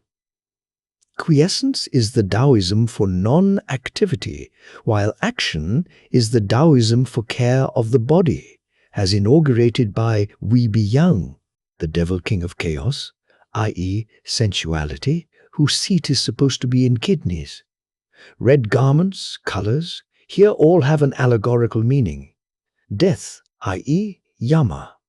The evening star is the star of metal. Sun Wukong also personifies a metal. Hence, the evening star appears as his apologist. As regards Li Dexing and Nocha, see number 18.